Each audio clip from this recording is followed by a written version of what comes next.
Hello listener and welcome to Chaos Dwarf Radio, the Brazen broadcast, brought to you through the magic of mass sacrifice all the way from Zarna Grunth. My name is Oxymandias and with me today I have Chitzkoi. Hi guys. MichaelX. Hey guys. And I have Reaver. Hey, how's it going? As this is the first episode, guys, I think we should take a little bit of time to introduce ourselves, explain why the denizens of Chaos Dwarf Online might have heard of us or bits of our work they might have seen. So I'll kick off, I'll say who I am, and then you guys can kind of introduce yourselves. I'm Oxymandias, as I said. I'm the editor of our new webzine, the Brazen Bulletin. It's a free Chaos Dwarf webzine. I'm a serial Golden Hat and Artisans competition addict. And I'm currently curating a couple of blogs over on the website. I've got one about my square-based Norscan Chaos Dwarfs and another one about a gaming room that I'm currently building. Chitzkoi, talk about yourself, mate. Hey guys. So I'm Chitz. The only real thing that people will know me from is that I write Among the Wicked Dawi, which is up to about 15 parts now on the background forum. And I just got back into miniatures and painting in about the last sort of calendar year. So I'm still gearing up for posting my first minis pics. They are not going to compare to the average quality on CDO, I got to be honest. I'm sure they're going to look awesome, mate. I wouldn't worry. Yeah, lovely. And if you haven't checked out the Wicked Dawi, you need to check it out, guys. I haven't finished yet, Chitz. I'm part of the way through, but I am absolutely hooked.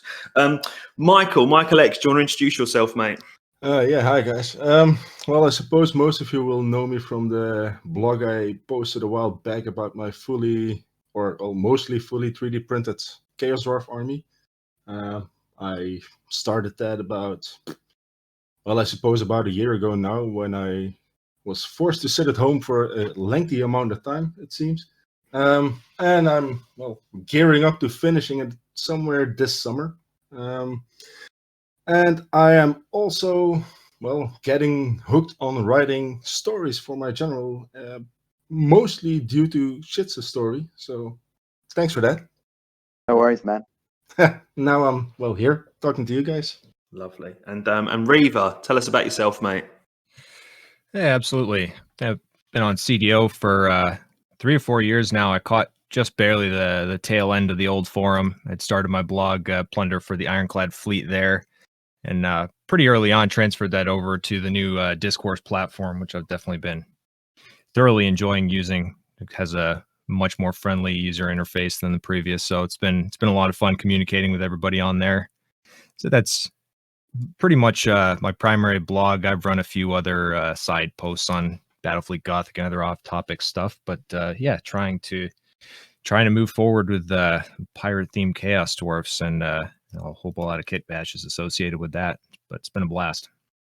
Nice one. And of course, scuttling around behind me, I have Craig, my Hobgoblin slave, who is under strict orders not to speak during this podcast, or he will be beaten within an inch of his life. For Age of Sigmar fans, that's wholly within an inch of his life, not partially within an inch of his life, because I know that's quite important to the rules, isn't it? Right. We've got a few things we're going to be talking about today, gents. We've got 5 main topics, but I'm sure we're going to go thoroughly off topic and have a waffle in between them. But these are the main topics we're going to be talking about today. We're going to be talking about the Golden Hat competition is currently running. The deadline hasn't arrived yet. And the current Golden Hat competition, of course, is all about siege giants. Michael's going to be talking to us a little bit about that. Reaver's going to be chatting to us about his army, about the Ironclad Fleet, which was recently given a big spread in the Brazen Bulletin. So readers of the Bulletin would have seen this army already. You can now hear from the guy who created it. I'm going to be talking about the Legion of Azgorh. Azgorh. I never quite knew how to pronounce it. The Legion of Azgorh, I think. We're going to be pouring a 40 out for our lost homies there. Reaver's also going to be talking a little bit about Warhammer Total War, the new Total War game coming out. And Chitz is going to be talking a little bit about some future speculation for Chaos Dwarfs, for the range and for moving forward. And after that, I'm going to be sharing with you guys a little bit of news about the next Brazen Bulletin and some of the stuff you've got to look forward to. All right. I think that's just about everything, isn't it, gents? Sounds about right. More than enough. Yeah, plenty to be getting on with. Well, let's kick off with the golden hat stuff. Michael, you were going to talk to us a little bit about siege giants, weren't you? Yeah, and also about the golden hat in general. Nice. When the golden hat was announced, and it was about giants, man, I got all happy and warm inside because, well, for multiple reasons. For one, as some of you know, I kind of plan my painting schedule ahead. So the second or third thing I was going to paint was a giant, so I just had to move around my to-do list a bit. I mean, that made me kind of happy. But also, I love to paint large models because, you know, you can paint a lot of stuff and you don't really have to switch model to let something dry or stuff. So I was really excited, and for some reason, I instantly knew what I wanted to do, which is always nice when you get inspiration like that. The only downside was, for those of you following my blog, like 2 or 3 weeks before the announcement, I had just painted the giant. I was planning to paint. Well, I started planning the giant last year.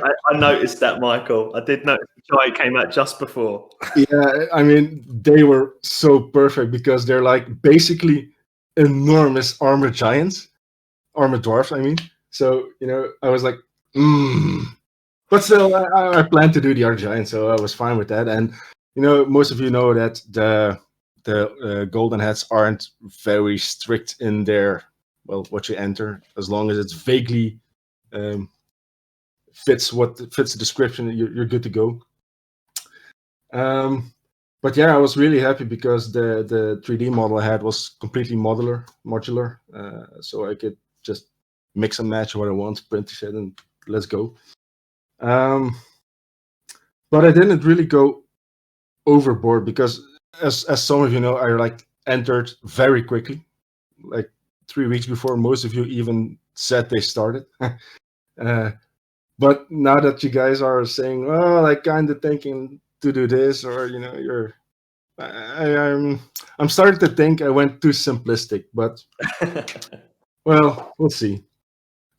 But yeah, I really love the golden hats because they're very good motivators. You know, you just really want to paint something beautiful, join in, and the best part about it is everybody's so positive. You know, even if you're the lowest tier painter, you still get a lot of good responses to what you enter. That speaks volumes about the people on the discourse. Yeah, 100%. Earlier today, I was comparing some giant sizes, you know, with the new Mega Gargants coming out. I still have trouble calling them Gargants. I don't, you know, the giants, whatever. I didn't know they were about twice the size of a normal giant. Did you guys know? Oh yeah, they're bloody massive, aren't they? Absolutely massive. Yeah, very big. What size square base would you even have to put that on? Multiple. Yeah, table quarter. Yeah, I was looking at my siege castle because, you know, my gaming group, we do a lot of sieges, and you know, a normal giant, it's about just under the size of a siege castle wall. You know, the plastic siege castle. So it's like thinking if you have one of those mega giants, you know, they basically can step over the wall. So I don't really know why it's called a siege giant. It's just like step over siege wall kind of giant. I suppose in the Age of Sigmar, everything's bigger. The castles are probably bigger and floating and upside down and on fire or something. Yeah, something like that.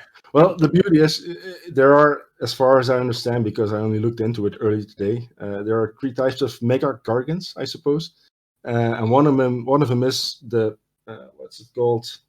Something breaker. It's the building breaker, and it's got like this giant piece of rock, I suppose. I really, really like that model. So there's small chance that at some point in the future I will probably buy that. And it's not that small. It's a big chance, actually. Oh, wow. Yeah. I've always thought I'd like to get a Siege Gargant, but I don't fancy remortgaging my house. Do you know what I mean? Yeah. Well, I suppose I'll probably wait until somebody's foolish enough to sell one for a quarter of the price or something. Nice. Yeah. God knows where you could find cheap resin on the internet these days. Mm-hmm. Yeah. Well, maybe when the old world drops and everybody's like, screw this, I'm out. I mean, when Age of Sigmar dropped, I bought the best armies of my life, so I made the best deals of my life. So yeah. Is that right from people selling their old collections and that? Yeah. Well, they were practically throwing them at you. Oh, I think a few people were burning them, weren't they? Did you see that? Yeah. Yeah. I mean, I get selling it, but burning it is like just stupid. So with the Siege Giant, right, as a project, and I'm hopeless at conversion and sculpting and green stuff and all that kind of stuff. The old resin Forge World Siege Giant kit was a conversion for the smaller giants, right? But it still must be different working with a miniature that's just like almost on a different scale. I suppose it's easier in a sense because you don't have to do like the really tiny details. You can just blow it up a bit. See, I'm quite different to you, Michael. I hate painting large miniatures. I love painting little 28mm guys. Like the big models just fill me with dread. I hate painting them. The reason I like it is, I touched on that before a bit. If you like got a block of 10, 20, 30, whatever warriors in front of you, it's like, okay, I'm going to paint 30 skulls. After that, I'm going to paint 20 cloaks or whatever, and then I'm going to paint 20 crowns. It's really repetitive, and I just don't. I feel like if I do one or two of these things, I'm done for the day. While when I'm doing a giant or a siege machine or something like that, a war machine, there's so much you can paint on it that you can just like paint stuff on one side of it and leave that to dry and just go to the other side of it and paint the rest, something like that. It's I can like literally paint 3 days in a row, 8 hours a day on a big model. But if I do the same amount of painting work on smaller guys, man, it's spread out over 2 weeks or something. Interesting. Yeah, I'd say a lot of it can be a question of technique as well. I feel like I just find myself switching techniques on a big model, and you kind of can afford to do that. You can, if you're tired of a technique, you can pick something else, pick some other area on it and start working on that, keep you going on it, as opposed to like an infantry unit where it's convenient to just get yourself through, like all the cloaks, for example. So you have a logical stopping point. But I feel like, especially with the wet palette, you can pretty much find yourself working on a lot of different parts of a big model as your fancy takes you. You just kind of drift around wherever on the model you kind of see something that inspires you on it. So kind of get both, but I've definitely that considered had some big models that have sat for a really long time just because of the kind of the starting requirement, the effort to get going and really delve into it can be a little intimidating. Yeah, that's true. I guess another thing I really like is, when you do, or at least in my case, if I do a block of infantry, I can go and get the base colors, the blocking colors. I can get that done pretty quickly, but then when you go to detailing, shading, highlighting, whatever, I feel like I just go through a tar pit. It's so incredibly slow for me. While I don't feel the same way when I do a big model. It's just, it keeps me going. I don't get the feeling that I'm doing really, like, I don't get the feeling that I've been painting for 2 hours and you barely see it on the model. That's so interesting. My view from the outside, and I think when I approach stuff like siege machines, is that the thing I like about ranked infantry is that it feels more forgiving of mistakes, because you can hide a lot more in shadow on a small miniature, whereas when I look at a giant, I just see so much complexity in terms of all the different highlighting and all the different angles that you're going to want to cover. And then when you've got a nice mass rank of 30 dudes, you can hide some crap ones in the middle or up the back. Well, I do that anyway. I mean, harder to do with the siege giants. Well, that's true. But a siege giant is harder to, well, in my opinion, harder to screw up because it's just like 4 times the size of a normal infantry model. Yeah, it's true. Yeah, absolutely. And Michael, something you said during your talk about the golden hat there was about how golden hat competitions are a really good really good motivator. And I just wanted to pick up on that because that has really been my story of joining CDO. Like my big hat Age of Sigmar army, because I've got my fantasy army and I've got my Age of Sigmar army. They're slightly different styles, but my big hat one, the Age of Sigmar army, there were so many times when there were lulls in my Chaos Dwarf painting, because I'm a hobby butterfly. I'm painting a different army every week. But then the competition would come up and I'd be going, oh, I know what I could do for that. And it would kind of keep me on track and it would keep me creating that army. It's a really good motivator for that, I feel. Yeah, absolutely. And I feel like this one specifically, we had the Artisans contest immediately before it. That was giant themed. And I've had, I think my Siege Giant was one of the first miniatures I painted for my army. I had it inherited from my old Black Powder Rebels Mage Knights, if anybody is familiar with that. But so it was one of my first projects, but so I had to do something a little different with this. But having all that art from the Artisans contest to just look at and digest and come up with an idea made it that much easier to like want to get involved on a model that I've already done, so to speak. Nice. I feel there are also a lot of participants in this Golden Hats compared to the one I think it was about the Chaos Warriors a few months back, or at least that's what the impression I get when I read the comments in the Golden Hat blog about people saying they haven't started yet. No, I think you're right. I think Admiral was mentioned that quite a few people have entered so far, which is really good. It's also a shame because less people entered last time. I did really well. I might have screwed this time. I do think giants, and I'm not one of these people, right? I've never owned a giant. I'm not interested in owning a giant. I made some slightly passive-aggressive comments about the Mantic Giant before we started recording. I think, but I can see that they are a popular miniature because there's so much nostalgia for the old giant sculpts out there. The release of Mega Gargants really does seem to have been commercially successful, and GW must be looking at sales when they plan to do something like the Mega Gargants, which they've gone all in, right? From a game system where there were maybe 2 or 3 giant sculpts active during Fantasy Battle at any one time. There's now, 5 or 6? So it's clearly a market, and I guess that's being reflected on the forum, right? Giants are something that even if you don't focus on orcs and goblins or destruction armies in general, they clearly animate people and get them going. So it was a good choice. Absolutely, and they're ubiquitous, aren't they? Giants can be used I think in the actual Age of Sigmar rules, due to allies and the 3 giant characters they've put out as like mercenaries and stuff, they literally can be used in any army. But just thematically, a giant can be used in almost any army. If you've got a Chaos Dwarf army, there's your slave giant, your siege gargant. You know, if you're an orc and goblin player, good. They've given a giant some booze and told him, "Come along, have a great time." Ogres, it makes sense. But even like if you're collecting Empire or something like that, you can thematically make it happen. You can fit a giant in any army because the stereotype of what the giant is he's that big, stupid, lumbering brute who could be convinced to fight for someone if it was in his own interest. So I think it's one of the reasons why a lot of people have got involved is people have gone, oh, I could add a giant to this army. I might not even add this giant to my Chaos Dwarf army, but it's given me an excuse to paint a giant for something because it'll always be useful. Man, I would love to see a Bretonian puffy pants giant. Man, I was thinking the same thing about a big-hatted Empire giant. Do you guys remember when they did? It was like a tribute to the old Regiment of Renown. There's a type of ogre where they're all dressed in all different costumes. Man-eaters.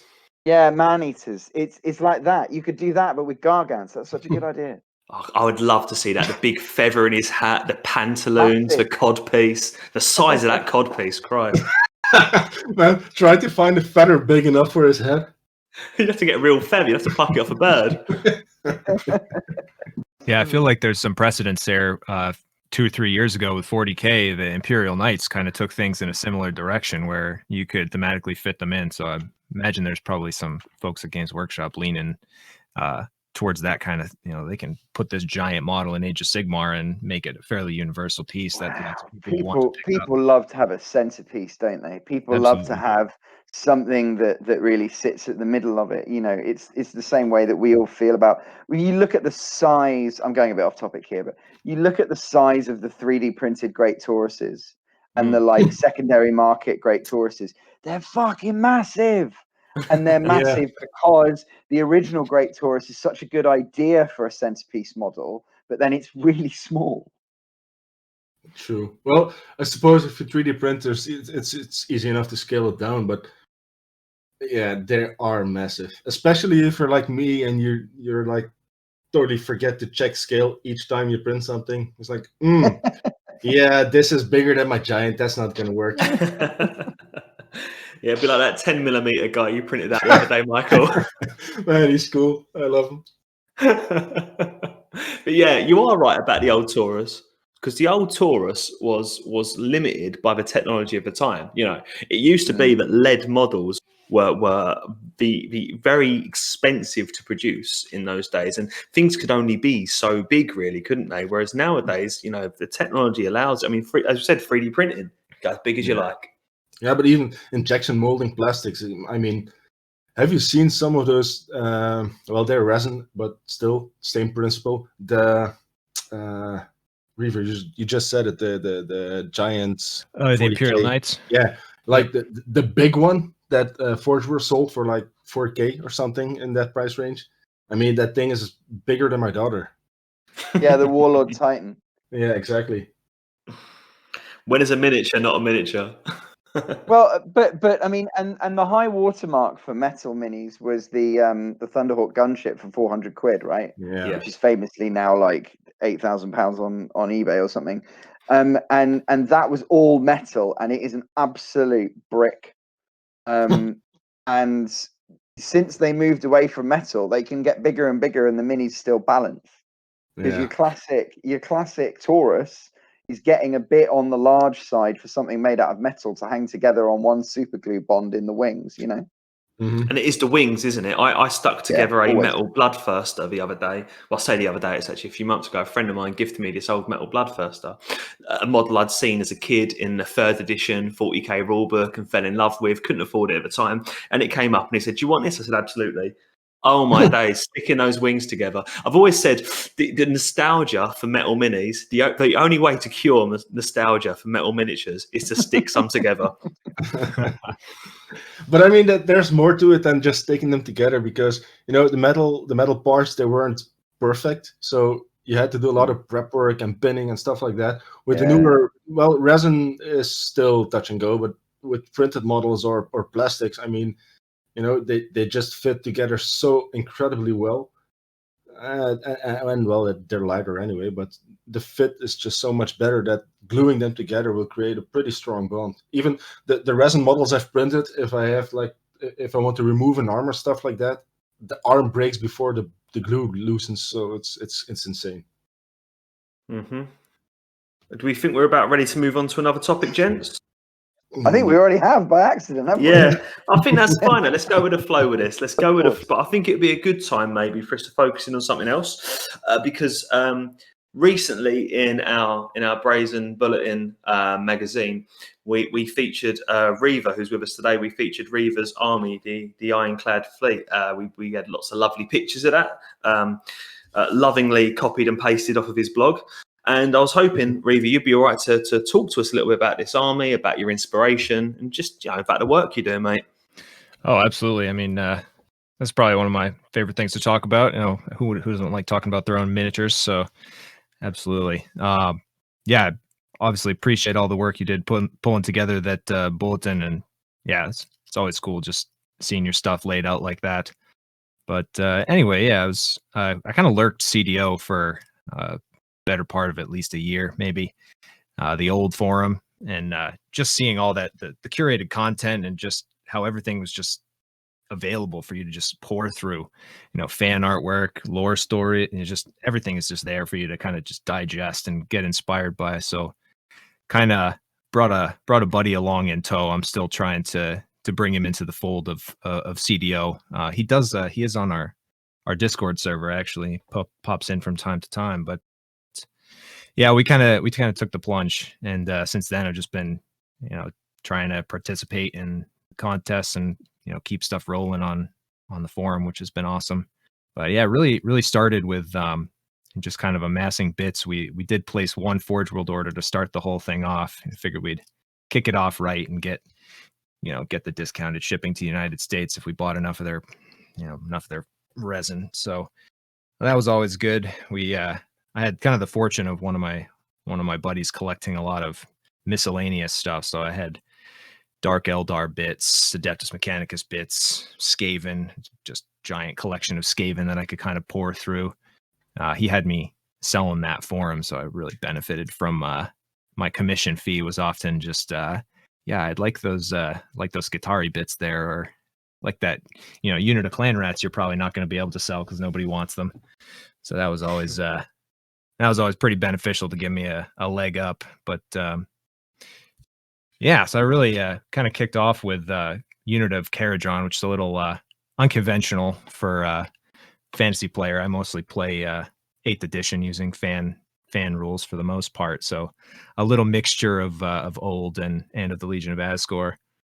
So it was kind of a little different project, but I was kind of nervous putting up a unit of Caradron on square bases for one of my first real entrance into the forum. So it's kind of not uncharted, but still just kind of with the tension of squares and rounds, and the Caradron not really fitting on 20 millimeters, certainly. So it was just interesting popping that on there, and then just the feedback, and like I think that was the first contest that I had won, and it was incredible just hearing back from everybody, and that people were enthused about like this kind of conversion idea that really just drove out of what I wanted to build. Was just kind of a theme that I wanted to go for, and kind of the Reavers of Uskulak really kind of fit well. I like and the nautical theme to it. I had a lot of nautical bits from the Dark Eldar and some Dark Elf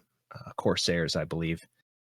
But so just had a lot of fun kind of pulling that together and kind of breaking onto the forum with that. And I've just kind of been running with it ever since. Trying to bring in some old and new models has definitely been challenging, but just a lot of fun to kit bash with all the great content, and getting to experience some of Fugit's sculpts. Not sure if I pronounced that correctly, but just some of the old characterful models, and then obviously trying to intersperse some new bits. But yeah, it's fun. Just Chaos Dwarfs just have a wealth of different opportunities for you just laid out. So that's always been really interesting just to see what everybody else does, and try and take advantage of all the inspiration that's available on the forum. But one of the biggest things for me, got a chance to go to New Zealand, and just driving by on the coast on probably our last day of the trip, and stopped by a steampunk museum just offhand. Had a little bit of time before we need to catch a plane, and the stuff in there was just phenomenal. Just fish and crabs and all sorts of different things just made out of welded metal.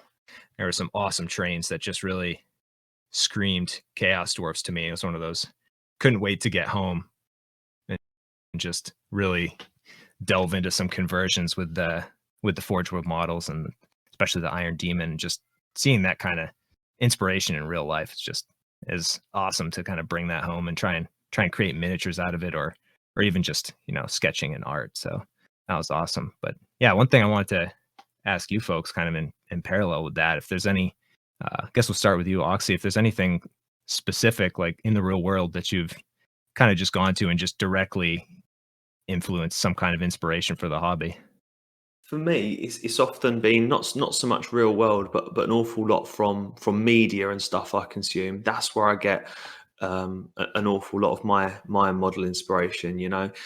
Every time I watch Conan the Barbarian, I end up going back to my Slaves of Darkness. It's just going to happen. Do you know what I mean?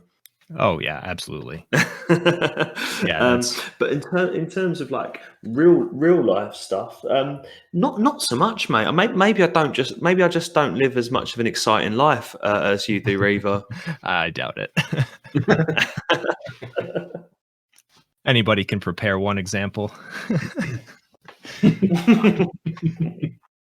But yeah, I definitely agree with the the different pop culture things you consume. I mean, people probably will notice there's a pretty direct BioShock inspiration in and some of my Caradron miniatures, which I think just the Caradron just scream BioShock to me. Yeah, 100% saw that. The Big Daddies, isn't that? Is that what they were called? The Big Daddies, with the kind of drill arms and the submarine helmets. I think it was on the bottom of one of the pages that I put onto the bulletin. I saw those miniatures and straight away thought, yes, BioShock. Yeah, absolutely. I mean, that was so. The Caradron that I purchased was actually just bought one kit of the Grunstock Thunderers, I believe. And at that time, I had no intention of collecting Chaos Dwarfs at all. My buddy and I played a lot of Warhammer Quest Silver Tower, and we wanted some more heroes to play with. And that is a cool thing about that game, is you can pull from various Age of Sigmar miniatures and just paint a one-off. So we bought a kit of Caradron just with the purposes of making some heroes for the Silver Tower game. And I ended up with two or three Thunderers off of that kit, and I held on to them for a while, but eventually that just became one of the launching points for the whole army and the whole unit.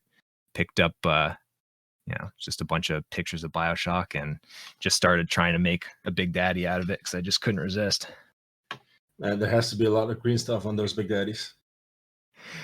Yeah, there's some weird techniques on that one specifically. I think at some point I'd gone and used a green stuff roller, and I found a bunch of just oven baked clay and just went at it with the green stuff roller and just made like kind of collapsing tubes with it.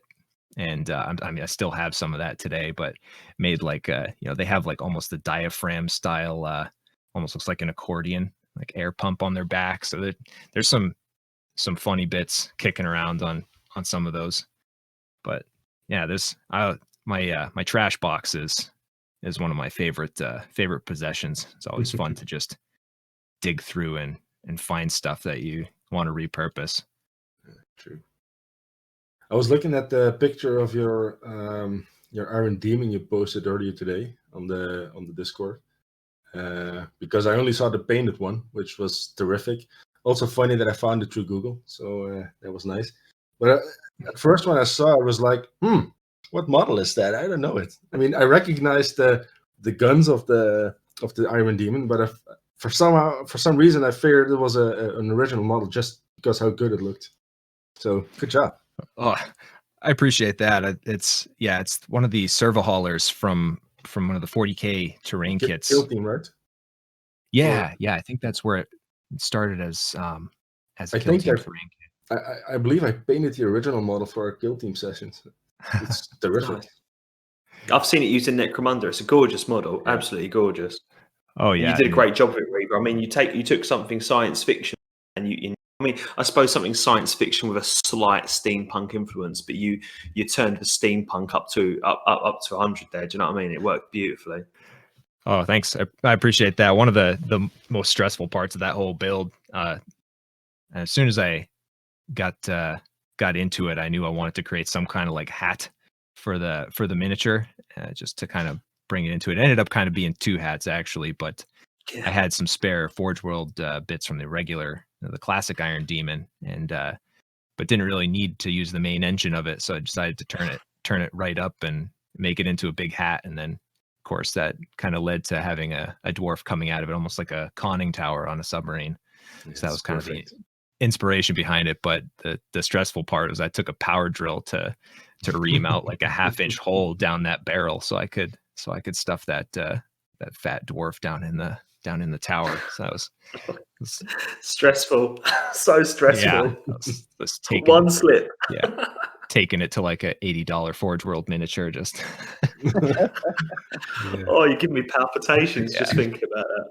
Yeah. For me, though, hands down, the coolest thing, especially getting a full page in the magazine, which if you guys haven't downloaded it yet, please go on the forum and just search Brazen Bulletin and have a look. It's on like page 7.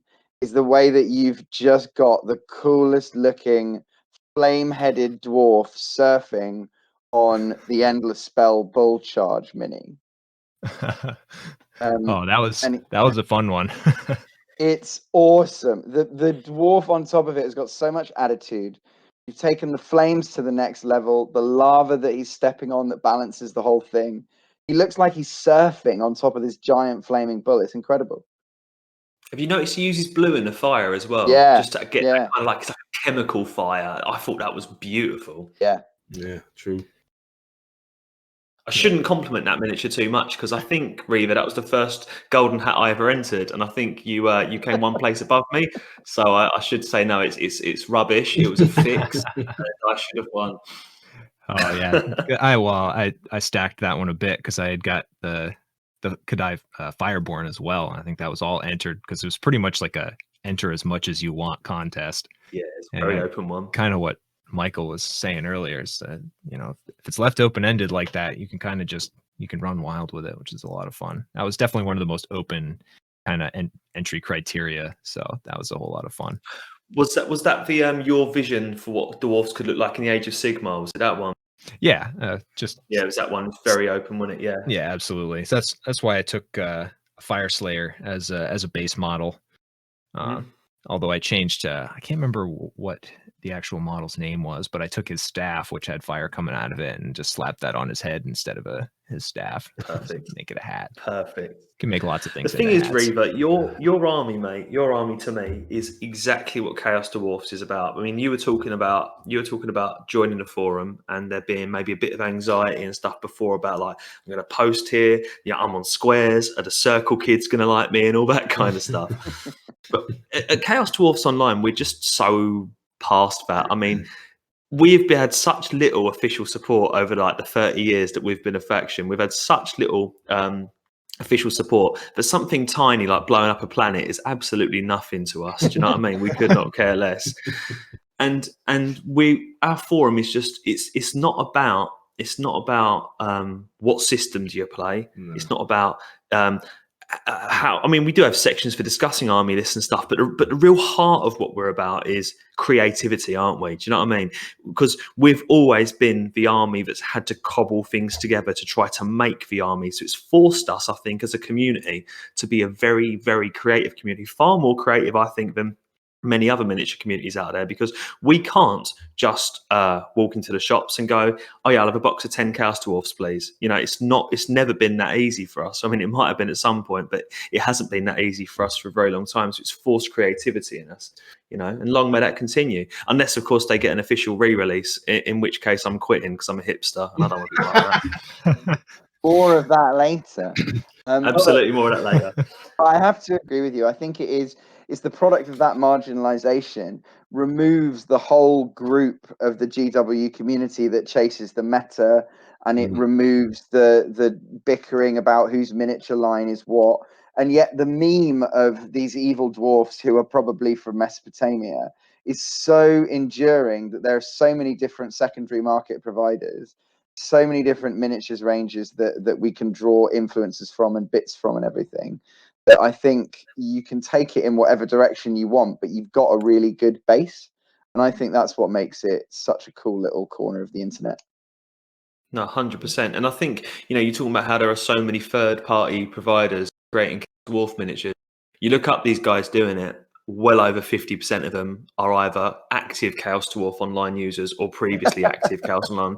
And I think that is because people have gone, I want to collect this army. Oh, this army doesn't exist. I'm going to sculpt this army, you know? And that's why we have, I've been parts of other miniature forums before, but we have such an intimidatingly high level of green stuff use in this army, because these guys have been around in the wilderness years before Legion of Azgorh come out, and they're like, well, I've got to get my Skull Past Dwarfs, I've got to turn those into Chaos Dwarfs. I mean, you look through some of those old Word of Hashut magazines, and you have a look at people like, you know, Chubb and stuff doing the old pin hat on his dwarfs and all that, you know? Real creativity. So cool. Oh, that was one of the first things I did, was go and just find all the different thumbtacks that I could find and start making a box of bits. I've got them as well, man. In my Age of Sigmar army, a lot of pinheads. I suppose then 3D printing could be a negative thing to the to the atmosphere that's on the discourse, because, you know, I haven't sculpted a single model for my army. Well, yet, I should add, but I mean, when you talk about third-party suppliers, if you look at the digital file suppliers that are out there, man, there's a lot these days. And even in pretty much every style you can want, you have the the bald headless helmet guys. You have the face with the masks. They're also out there. And now with the new models that Fabalzel and others are making, you have the old school dwarfs. So I suppose in maybe just let's say 5 years or so, I think new Chaos Dwarf players will have a less of a hard time finding pretty good models out there. I also think it's really interesting that there always have been new Chaos Dwarf players, right? And that we are talking about a range. The big hats came out, I was 4 years old. And Oxy, you would have been even a bit younger, right? I don't know about you other guys, but like, why do I own all of them now? Why is there still a market for a miniatures range that was discontinued before I'd done my SAT tests? And that's a British reference. But it's really weird that the idea is so strong that it keeps recruiting people, but it does, even though the support is weak, and even though some aspects of like the Mantic range are a bit ropey and stuff like that. Doesn't matter. There's still new people being brought into it. There's something going on with that. Well, there's still some, it's not official, but most Warhammer players still play unofficial games. The Warhammer Armies project or the Ninth Age, they all have pretty good support for Chaos Dwarfs as far as I know. So I suppose it's not that weird. Maybe it's even, normal, I suppose, that there are more newer Chaos Dwarf players out there than, let's say, 10 years ago. Who was more ready for Ninth Age and a fan-based rules project than Chaos Dwarf players who, as Oxy said earlier, have been dealing with that problem for 15, 20 years? Right? And so I think the transition, you're absolutely right. Blowing up the planet was just like, yeah, all right, fair enough. So anyway, and that's why they're always getting that representation whenever people pay attention to it. I don't know why GW's neglected the meme for as long as they have, although Azgorh did happen and we should be grateful for the period that it did. Maybe they're like, they can build better models than us, so why bother? That is true, though. Out of pins and green stuffed beards. Yeah, it's hard to say why it never really got that support in the same way that other factions did. I mean, my initial reaction was, geographically on the old world map, they're a little bit out and away from the Empire and stuff. But then you think, so's the Ogre Kingdoms. They were getting all the love, weren't they? So it is interesting. I'm not sure why they never got that support in the same way. But it's interesting, Chits, that you talked about the Azgorh range, because I've got a little bit prepared here to talk about the Azgorh retrospective, and I think that's probably as much of a natural point as any to kind of talk about that. What do you reckon, fellas? Absolutely. Yeah. All right, cool. So, the Legion of Azgorh. I own a handful of these models, but I don't own a ton of them. But I've been scouring the internet, reminding myself of what the range included, and a real help to this has been Jasko's blog. So if you haven't checked out Jasko's blog on the forum, please do. I'm not even going to ask him how much money he spent on Chaos Dwarfs, but he's spent a few quid on Chaos Dwarfs, and he's currently putting together a very large Legion of Azgorh army, and he's doing it with meticulous detail, isn't he? He's putting those models together beautifully. Nothing's being rushed there. The only sad part about the whole block he's doing is that they'll probably not see paint until, my kids go to high school. If you're listening, Jasko, that's your call to action, mate. Paint a miniature. Prove Michael wrong. Yeah, it's really been impressive what he's done with some of those war machines, especially, and he put those together with quite a good bit of speed. Yeah, at least I put together 2, I think, Magma Cannon and Iron Demon, and other than that, I pretty much scrapped them for bits. But those were some painstaking builds, and he was like, after he'd gone through, I don't know, like 100 Infernal Guard or something, he just cranked out those war machines in half a day. That's what it seemed like absolutely. Anyway. They look beautiful. Yeah, absolutely. So Legion of Azgorh, this army was released as part of the old Tamarkan's, the Throne of Chaos, Tamarkan's Horde and all that.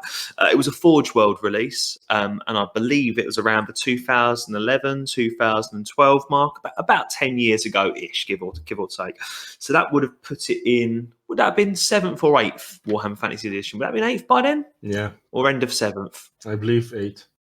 8th edition, yeah. It's certainly 8th on the Chaos Dwarfs Through the Ages blog. They call it 8th Perfect. So then it's in the final. Well, I say final when we're talking about what could possibly happen for the Warhammer Fantasy Old World at some point. But as it stands now, that was the final edition of Warhammer Fantasy Battles, and the book's beautiful. I don't own it, but I've seen it and I've flicked through a copy. The book is just absolutely gorgeous. As a lot of those Forge World things are, it doesn't feel like a rule book. It feels like some kind of ancient artifact that you've stumbled across with, in-universe writing, and the illustrations are just gorgeous. And it was cool because I think for the first time, Chaos Dwarf fans were being given a look at what Chaos Dwarfs could look like post 6th edition. When Warhammer became a bit more gritty, a bit more Mordheimy, a bit more dark and nasty, and a little bit less bright and colourful. See, our Chaos Dwarfs, although I love the bright and colourful stuff as well, we were still kind of stuck in those older editions, those 4th editions, because that was the last time we'd got any bloody models.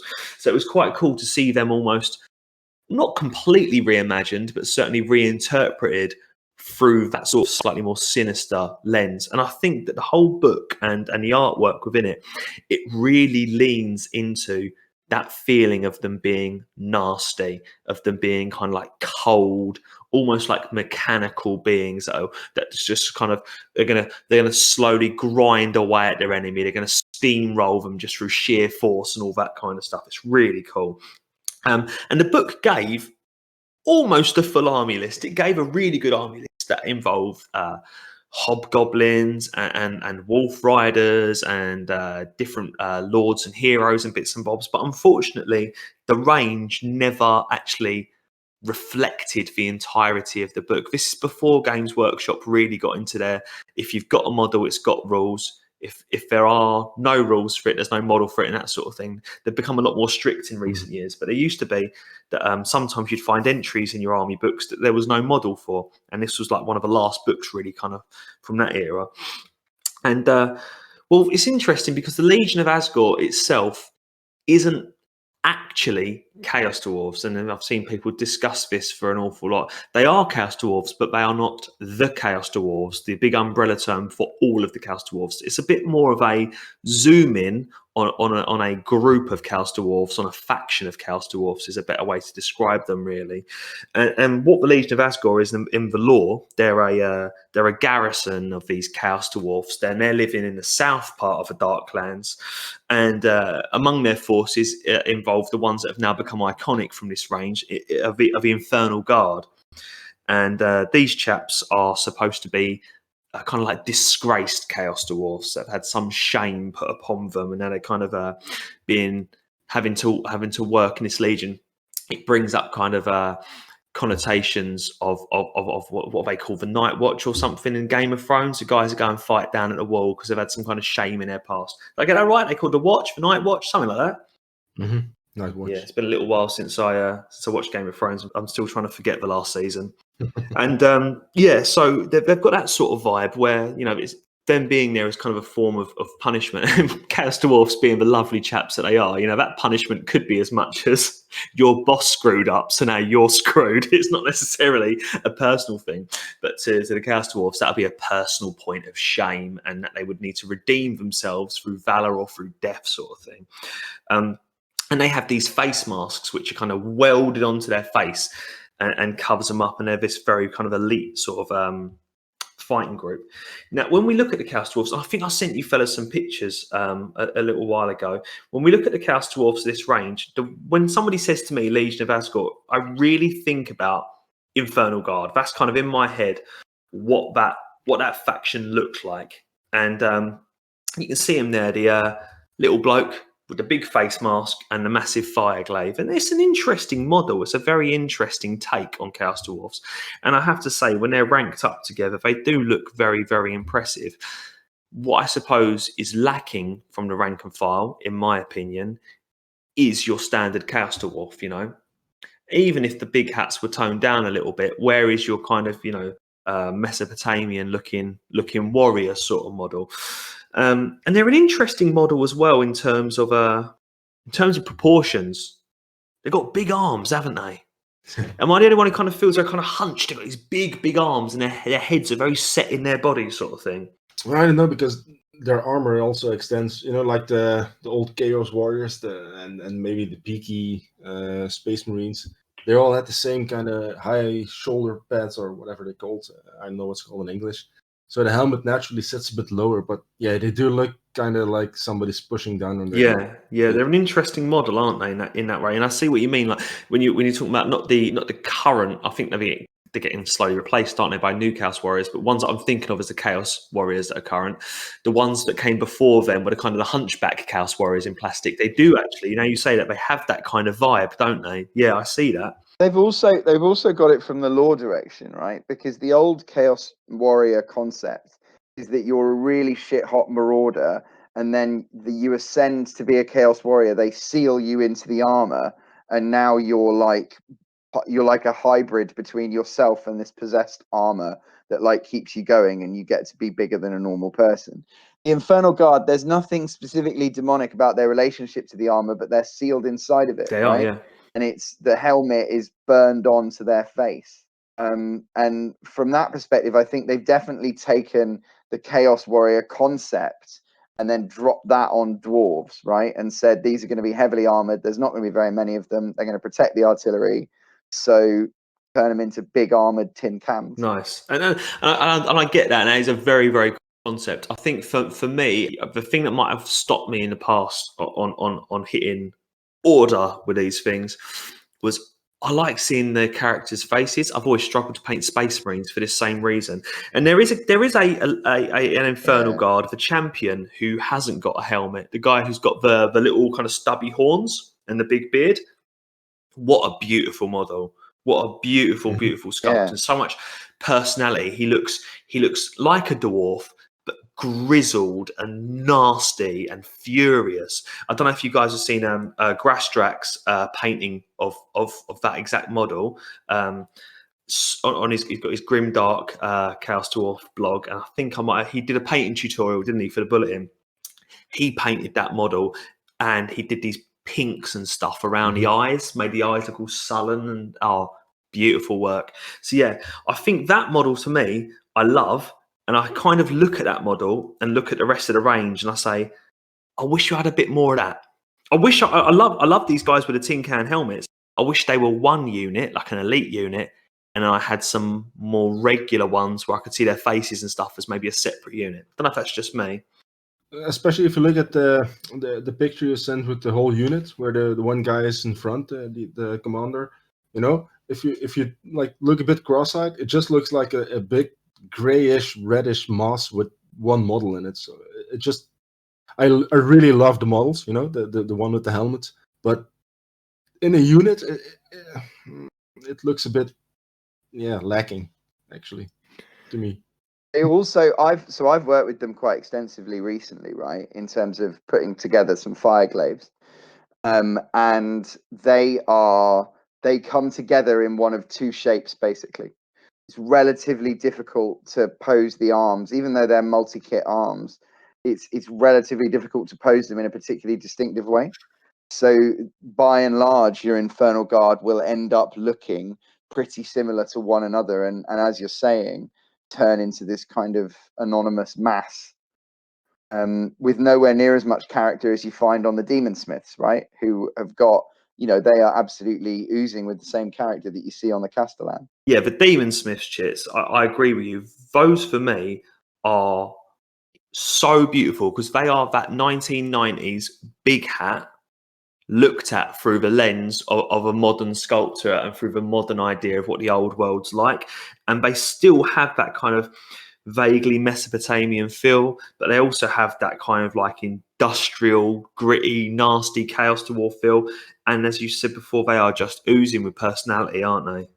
Yeah, absolutely. That the one with the backpack on, especially, that was just taking a huge fancy to that miniature. He's got a furnace, tiny little furnace on his backpack. It just screams my army. I haven't painted him yet, but he's one of the models that I'm looking to use for some real special purpose. He also has the pipe option. I think he has 2 hand options, which yes, he pretty does awesome. have the pipe.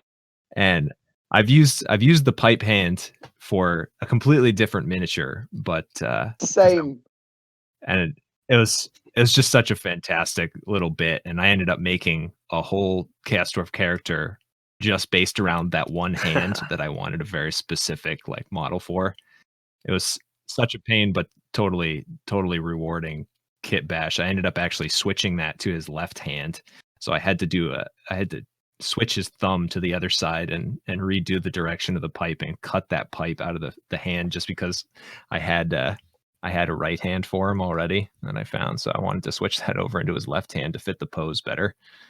And it was so totally worth it. But yeah, the kit just has some awesome potential there. And I think the center with Demon Smith with he's got a fan type crest on the top. I think he's the only one that I've finished painting at this point. But yeah, I really love the industrial feel of those two specifically.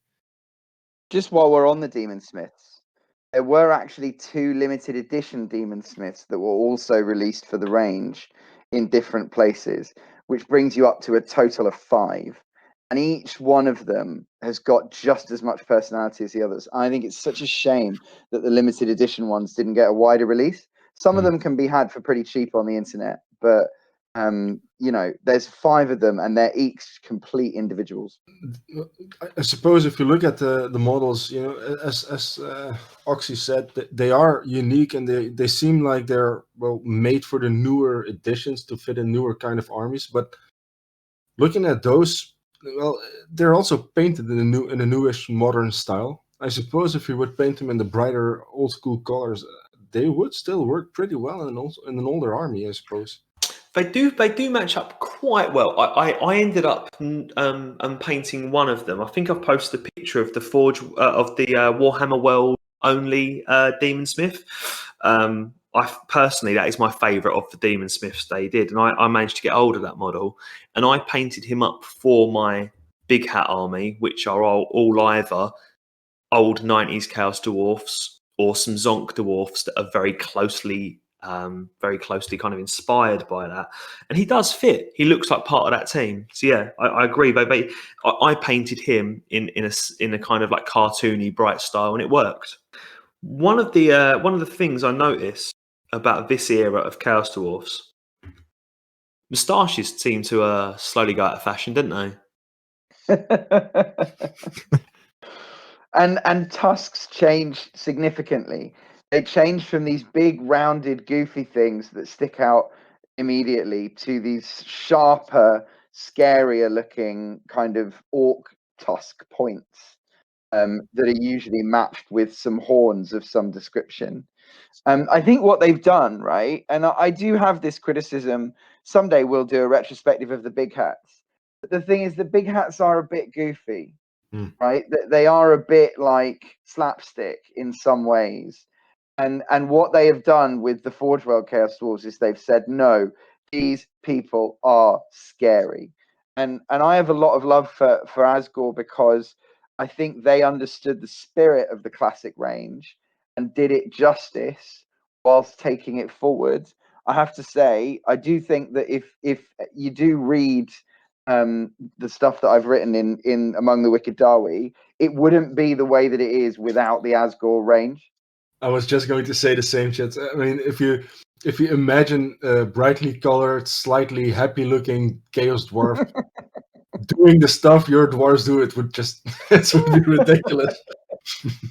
It's a good point, because when I'm reading your stories, Chits, and no one's told me to do this, in my head I was imagining characters looking more like the Azgorh range just because of the contents. That's a very interesting point. They have made them look a little bit more sinister, a little bit more nasty, a little bit more believable sort of thing. I mean, a friend of mine, when he was talking about Chaos Dwarfs recently, said about how the older ones were the kind of villain that would kind of twizzle their moustache while they tie you to the train tracks. Do you know what I mean? Whereas the modern ones are more the kind of villain who will just crucify you. Do you know what I mean? Absolutely. A completely different kind of evil. Absolutely. I was just say both have their place. Both do have their place. Yeah, and what comes to mind for me, right? When you say moustaches have gone out of fashion, you're absolutely right. Skulls on the end of beards, etc., that stuff is all in there. But the most interesting omission these hobgoblins in their entirety never appeared in the Azgorh range. Yeah, it's interesting. They appear in the book as rules, but they never got a release. And it's one of those big what ifs. Can you just imagine what they could have done with hobgoblins? Sinister, leering, skulking, skinny little hobgoblins with that sculpting team behind them. They could have created something beautiful, couldn't they? Yeah, there's for hobgoblins especially, there's also not a lot of 3D printable stuff out there. You know, either they're like more look like regular old school goblins, or you don't have enough models to create a dynamically looking unit. But yeah, it's a shame that they didn't do it. That would have been nice. You guys will have gathered that I'm a vintage miniatures broker. I've written a little bit about it on the forum for anyone listening. And I focus a lot on that 90s range. I have quite a lot of it, and I've got quite a lot of spares. And I can tell you guys right now, nothing is more expensive in the whole Hobgoblin range, or sorry, in the whole 90s Chaos Dwarf range than a Hobgoblin Wolf Rider. I don't think the recasters are making fake ones. Very many were made by GW originally. There is no Hobgoblin Archer, and a Hobgoblin with an axe right now on eBay will set you back £45 for one rider. Oof. For some reason, Hobgoblins they existed for a tiny period of time, and they just weren't core to the Azgorh experience, which I think is really interesting. Yeah, but I mean, you're talking about a niche army to begin with, and then you have like a niche unit in that niche army. So I suppose there's not a very big market outside places like the CDO or whatever have you. You know, there's a big community for an unsupported army, but on the other hand, compare it to something like well, I don't know, a very popular Bretonians, for example. I mean, it's relatively small compared to other armies. Yeah. When people contact me out of the blue, 9 times out of 10 they're trying to buy hobgoblins. But that's not to say that slaves didn't appear in the range, right, Oxy? There are slaves on some of the artillery pieces. There are slave ogres and bits and bobs like that, absolutely, yeah. And the artillery pieces in this army, that for me is the real showstopper part of this. Each one of those artillery pieces is a diorama, really, isn't it? A beautiful, beautiful diorama of Chaos Dwarf engineers and Chaos Dwarf sorcerers, or it's more like demon smiths, I suppose, and their slaves and stuff. I mean, I was just looking at Jasko's picture where, you know, and I suppose where his are still grey, you can actually see everything, can't you? Of that ogre lugging that great big cannonball and all that. And a lot of those big hat miniatures with faces that we're saying are missing from the infantry, they appear, don't they, on these pieces? Yeah. Well, I have to tell you, the war machines, the Forge of War machines, they're actually the only non-printed miniatures I just had to have. I saw them and I was like, yeah, that's gonna be expensive, but I want those. They are so beautiful. Looking at them right now, I still feel, well, actually pretty happy. Also, I just painted 2 of them, and I actually can't wait to start painting the mortar. They are terrific. I think the thing that is most stand out to me about them is this whole train meme, right? So I strongly recommend, wherever you are, definitely read Tamarkan, Throne of Chaos. Skip chapter 1. The Chaos Dwarfs don't turn up till chapter 2. I don't care about Nergling, right? But you will see this concept they came up with for the artillery is that it's all pulled behind this iron demon that's like a gun-toting off-road steam train. That's badass, isn't it? That is so cool. It reminded me of the big Gustav gun from World War II. You know, the ginormous cannon on a train track. When I saw those models, I was like, wow, it has to be inspired by that cannon. Yeah, absolutely. It definitely is. It's also definitely inspired by the classic 90s range, right? In the same way that Oxy talks about the big hats. If you look at them, you will see that in the Azgorh range, you've got 2 things that are really specific. The Dreadquake, they've taken the old, slightly goofy looking, was it called the Dreadquake? What was the original 90s metal mortar called? The Earthshaker? Yeah, there we go, Earthshaker. they've taken the Earthshaker's basic shape and then they've put it on their like giant platform with the big ogre and turned it into a diorama of its own. And then with the one that's got all the chainsaws on the front, I can't remember which that one is. That's a Skullcracker. Yeah, the Skullcracker. That's the Whirlwind. That's the concept from the original War Centaur era 1980s. Really goofy and stupid looking war machines that were being pulled by a bull centaur with like the tenderizer and the whirlwind. They've taken that concept and they've just like completely updated it to 8th edition, and it really works. Well, I suppose it also helps that all the war machines are like thematically in the same. Well, they look like one model. To be honest, it could be just one war machine, the whole train. I mean. Yeah, definitely. They link together beautifully, don't they? And I think that's that works. And if it taps, you're talking about that really taps into what the one of any Chaos Dwarfs kind of like USP is in the old world, in that they are an industrialized nation, a heavily industrialized nation. You think about dwarfs, normal dwarfs, those ancestor loving weirdos, those guys, they're got technology, but they don't want to release it straight away, do they? They want to tinker with it, and they want to make sure it's perfect. And they might spend, something might spend hundreds and hundreds of years being perfected before it's released on the battlefield. Chaos Dwarfs are doing this by the seat of their pants, and they are just going, it works, push it out there. It didn't work, add more fuel. Do you know what I mean? They're pushing technology to its limits. Chuck a demon in it. That's it. Chuck a demon in it. And it is like, it almost conjures up some of those real world examples of what industrialized warfare is. It's bloody horrible. You think about stuff like the First World War and that awful warfare. That's what the Chaos Dwarfs are about, aren't they? It's warfare being powered by industry. It's grim. It's grim. And as a result, one thing that had to go: blunderbusses. Blunderbusses were too fat and goofy looking to be the chosen firearm of the Chaos Dwarf, which they were core to the Rick Priestley era rules. And then the blunderbuss sculpts, I think they're the most numerous big hat miniature. They're at like 8 sculpts for blunderbusses, and the firelocks or fireglaves that the Infernal Guard are toting look nothing like them. They've got nice, normal, narrow barrels. Well, they're more evocative of rifles, aren't they? If we're going back to that kind of World War sort of look, it is, an industrialized nation with blunderbusses seems slightly out of sync, doesn't it? Especially if they're scary, right? And that's what the Azgorh range really does in spades. You would not want to fall into the hands of these dudes. One of the Russian alternative units, their newer sculpts, has a fairly decent crack, in my opinion, on a kit that can go either way. You can put different barrel ends on it, and it gives you the option for more of a blunderbuss cone or more of a fireglaive style look with a blade on it. So that's kind of interesting. They don't really necessarily thematically fit with Infernal Guard. They're not masked or anything like that, but they would in some of the other rule sets give you the option of running a unit of Chaos Dwarf warriors with fireglaves instead of blunderbusses.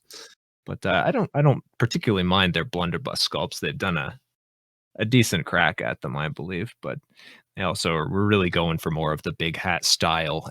So I felt like that was pretty obligatory for them if they wanted to sell. Yeah, I mean, if you look at the newer, for those of you following them, the Lizard Kingdom release of February, I believe it was, they had they called it arquebus, but to me they look like blunderbusses. I don't know if you guys saw them. They have these like little skull-like masks on them, helmet mask kind of things. But they do have blunderbusses, and to me they just look great. There's nothing comical about that. I mean, if somebody would stuff that would stick that in my face, that would be shed, to be honest. I agree, and I think RA, you're absolutely right. I've got that kit, and I put it together at Christmas time. And I do think they've done the right thing with that, because both ideas are cool. Yeah. I don't want to lose fireglaves because they got massive bayonets on the end and they look horrible and chaosy. But then on the other hand, blunderbusses are pretty iconic to the old range, and they definitely have a place into the future as well. But GW don't seem to have agreed. I think a lot of what the Russian alternative miniatures do is they do big hat miniatures for a Legion of Azgorh generation. They've maybe stayed slightly truer to a more precise vision of what Chaos Dwarfs were, but they've done it so that they can stand next to these more modern Chaos Dwarfs and still look like they're part of the same force. You know, I think they work very well together personally. Agreed. Another model that got a real facelift when the Legion of Azgorh was first released was the Bull Centaurs. Now, Bull Centaurs being those kind of very, very rare and important mutations in Chaos Dwarf society, normally serving as temple guards and stuff. And when we think about the classic Bull Centaur, we think of, you know, a Chaos Dwarf with a big hat, curly moustache, curly beard, and the rest of him is a bull. These new ones went down a totally different route, didn't they? I mean, first of all, they are massive, aren't they? Absolutely massive. And second of all, there is no hat to be seen. In place of the hat, there's massive horns. And of course, as we've discussed already, by this point in history, moustaches had definitely gone out of fashion. But how do we feel about the Bull Centaurs of this range? Well, I love them, actually. But I never collected any older Chaos Dwarfs yet. And depending on how my financial status, maybe never. We'll see. I know a broker, Michael. But I mean, they are absolutely terrifying to look at. They are, in a good way, they are beautifully sculpted models. I happen to agree, mate. I think they're gorgeous. I think they're absolute works of art. They look like pure fury. They look like I don't know, Hashut given physical form. They're very, very cool models. I think my only criticism of this model is that there's not enough. There are 3 poses and there are no musicians, no drummers, nothing like that. You know, and if you were to rank up a load of these, you get a lot of repeated poses very quickly, wouldn't you? True. I mean, that's never stopped Chaos Dwarf players before, so why should it now? Good point. Well made. Yeah, absolutely. It's true. It's also kind of a curse that you get by being given really characterful and flavorful monopose minis, and other ranges suffer from this. With modern monopose minis are really, really distinctive looking, but that means that if you ever have repeats, they actually look worse in a group, right?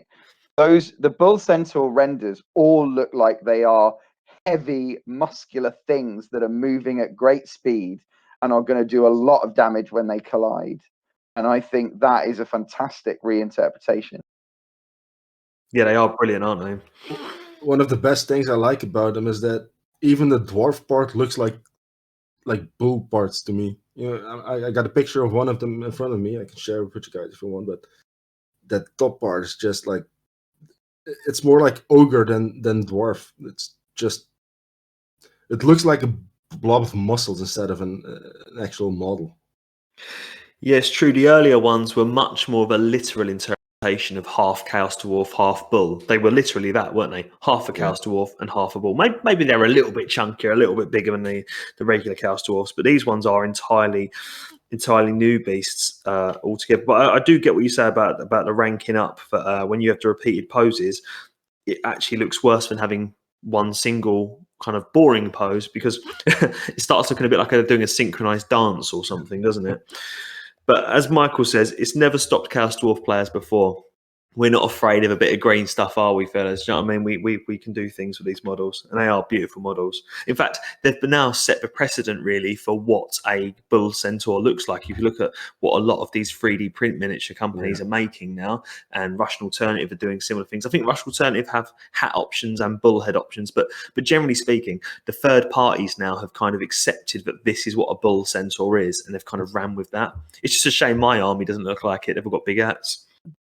My army looks like that because I was very fortunate. I managed to get hold of I think 4 or 5 of the what's his name, Kazakh the Destroyer or something. The Calf, I can't remember, the guy from Blood Bowl, the Blood Bowl hero, Chaos Dwarf. Oh, I know the one you mean. Yeah, because Games Workshop did them as made to order. and I'd already picked up a couple off eBay. Kathark the Kakarth the Unstoppable. Unstoppable, that's it. So I already owned a couple of him, and when Games Workshop did him and the Chaos Dwarf Blood Bowl team on Made to Order a little while ago, I picked up quite a bit to just as conversion fodder for my big hats, really. But I managed to make a unit out of him by doing little reposes on his arms and stuff. So don't look too close at that unit. They've all got the same face. I've just recently done exactly the same thing. My made to order box arrived today. I got it secondary, right? I bought it from someone who didn't open it. Because that's slow delivery, mate. And the Blood Bowl Chaos Dwarfs minis, they are obviously really good for conversion. You just need to put a weapon in the hand. And then I think, you fit them right into a unit. It's exactly what I did last Golden Hat. Yeah, exactly. Well, have we got anything else to talk about Legion of Azgorh? Oh, yeah, I did. There was the Great Taurus. The Great Taurus from Legion of Azgorh. Massive, isn't it? Absolutely massive. Yeah, it seems like that one really set the precedent for all of these other companies going to that size with the with your Lord on Taurus, Great Taurus or Baal Taurus or whatever it may be. But yeah, that model's fantastic. Honestly, I probably won't ever seek to get one explicitly, but it's still been kind of a landmark that I'm like, oh, I need a piece like that. And it's so far I haven't quite landed on what I'd like, but it's one of those that you just feel like it's iconically Chaos Dwarf and will really bring a force together if you have something like that. Forge World can't resist going massive. Exactly. Absolutely. But it's not only Forge World. I mean, every at least since Age of Sigmar, if you look at an army, every army has gotten a model that's like, well, no, actually, it's since the end times. It started in the end times. The Skaven got their what's it called? The giant red, like, I forgot the name. Vermin Lord. Yeah, exactly. I mean, that's huge, and every army is getting one or two of those absolutely massive models. Then you get the mega gargants that are, well, probably, I guess, even bigger. So I suppose it's only fitting that we have a massive model of ourselves for ourselves.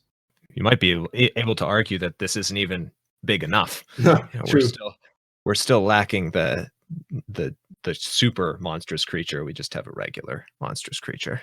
Well, I think the thing is, the Legion of Azgorh was clearly made by people who looked at the big hat range in real detail and thought, this is cool.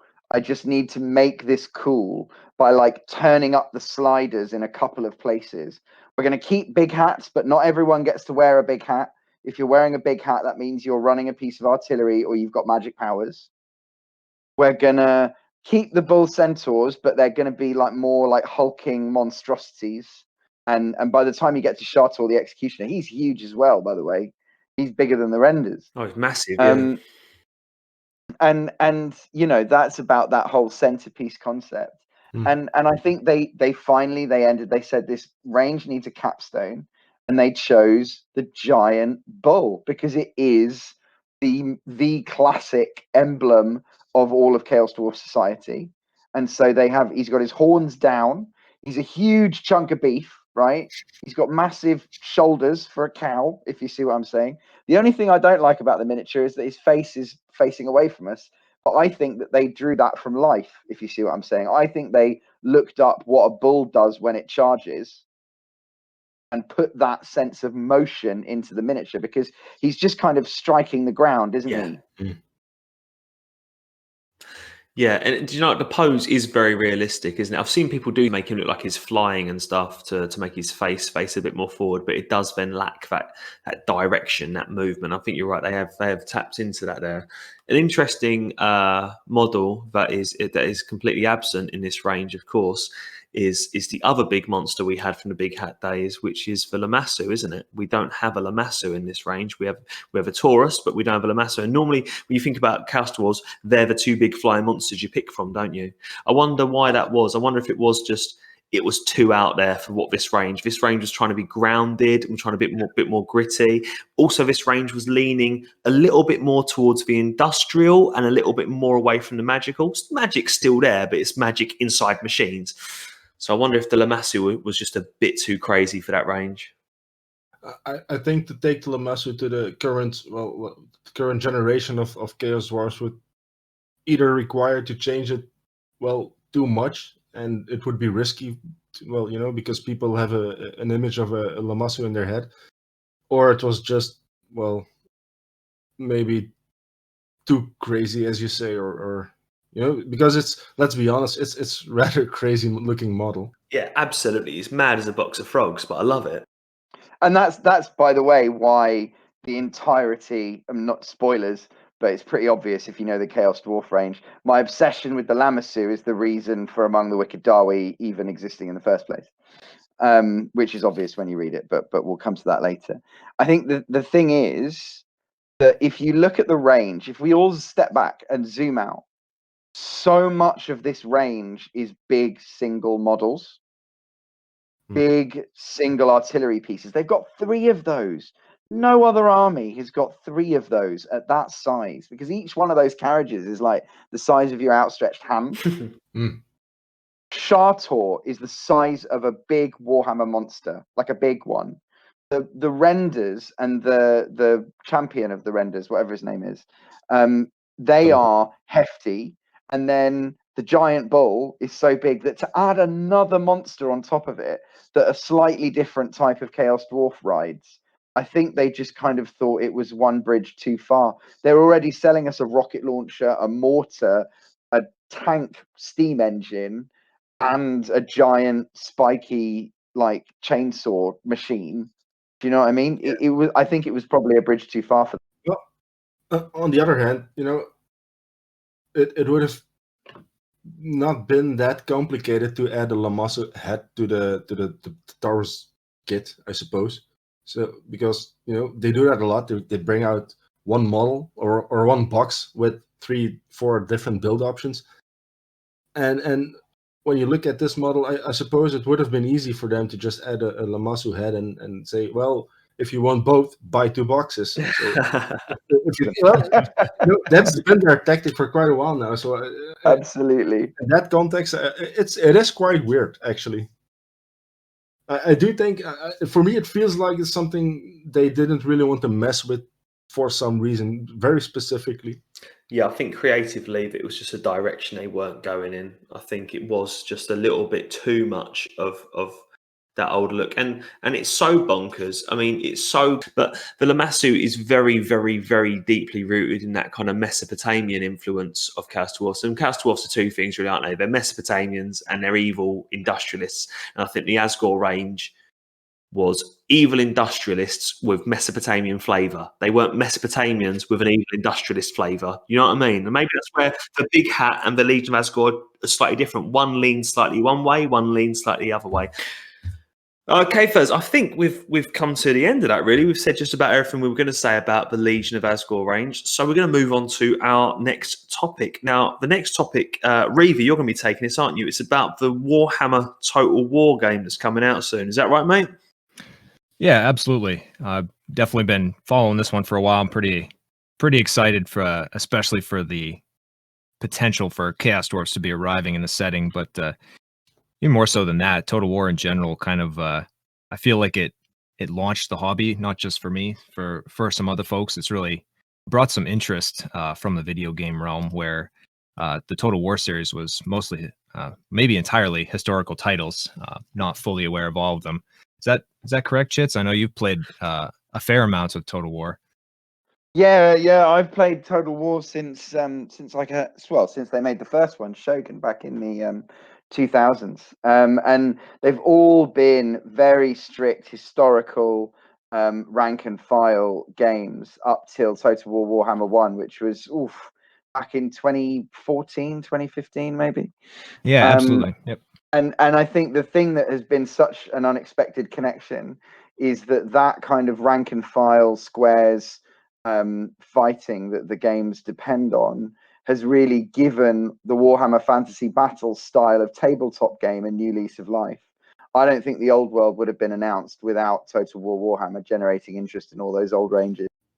Definitely. Oh, I'm sure you're right. I mean, for one, not having played Total War until Warhammer 1, my buddy who's more more like yourself, who's played every Total War title known to existence and 100% achievement on most of them, but which is just a whole nother animal. But yeah, the just getting to kind of experience that, and it brought him into the hobby and me into Total War, and we kind of experienced co-op campaigns together, which anybody who listens and is interested in Total War, the co-op campaigns have just been just so ace for me. I've been really enjoying doing those. I have a couple of friends that I've gone through full campaigns with, and especially the folks that also get into the hobby with me.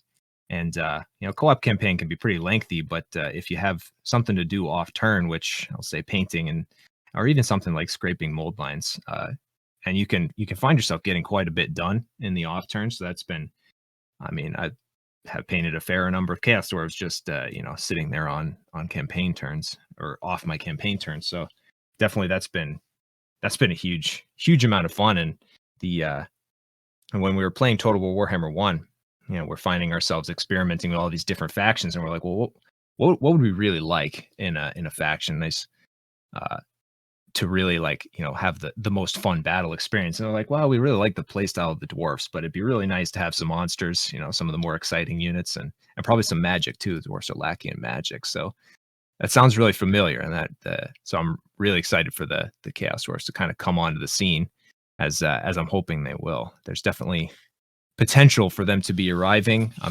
have some theories on it, but they've been doing some interesting expansion in Total Warhammer 2 recently on the campaign map that includes all of the factions to this point. And they tend to start expanding the map as they're going to be releasing new content. They've evidenced that in the past, and you're starting to see areas near the Darklands start to show up, and a huge portion of the map that's currently just kind of the fog of war. You can't see anything out there, but it's where, in theory, one could expand into the Darklands. So they have done it before when they transitioned from Total Warhammer 1 to the second game. They released a pre-order content that you could use in the first game while you were waiting for the second game to come out. So there's been lots of theories over what that content could be. It could be Chaos Dwarfs, but there's probably some more likely candidates, and the Chaos Dwarfs might show up in a later DLC, but we can hope, certainly. 100% they will come in the fullness of time, right? And if you're not a fan of the games to date, just for reference, the DLC that was the pre-order DLC for the second game that we're talking about was Norska. And Norska is an independent faction with skin wolves and loads of super obscure Forge World only style minis, right?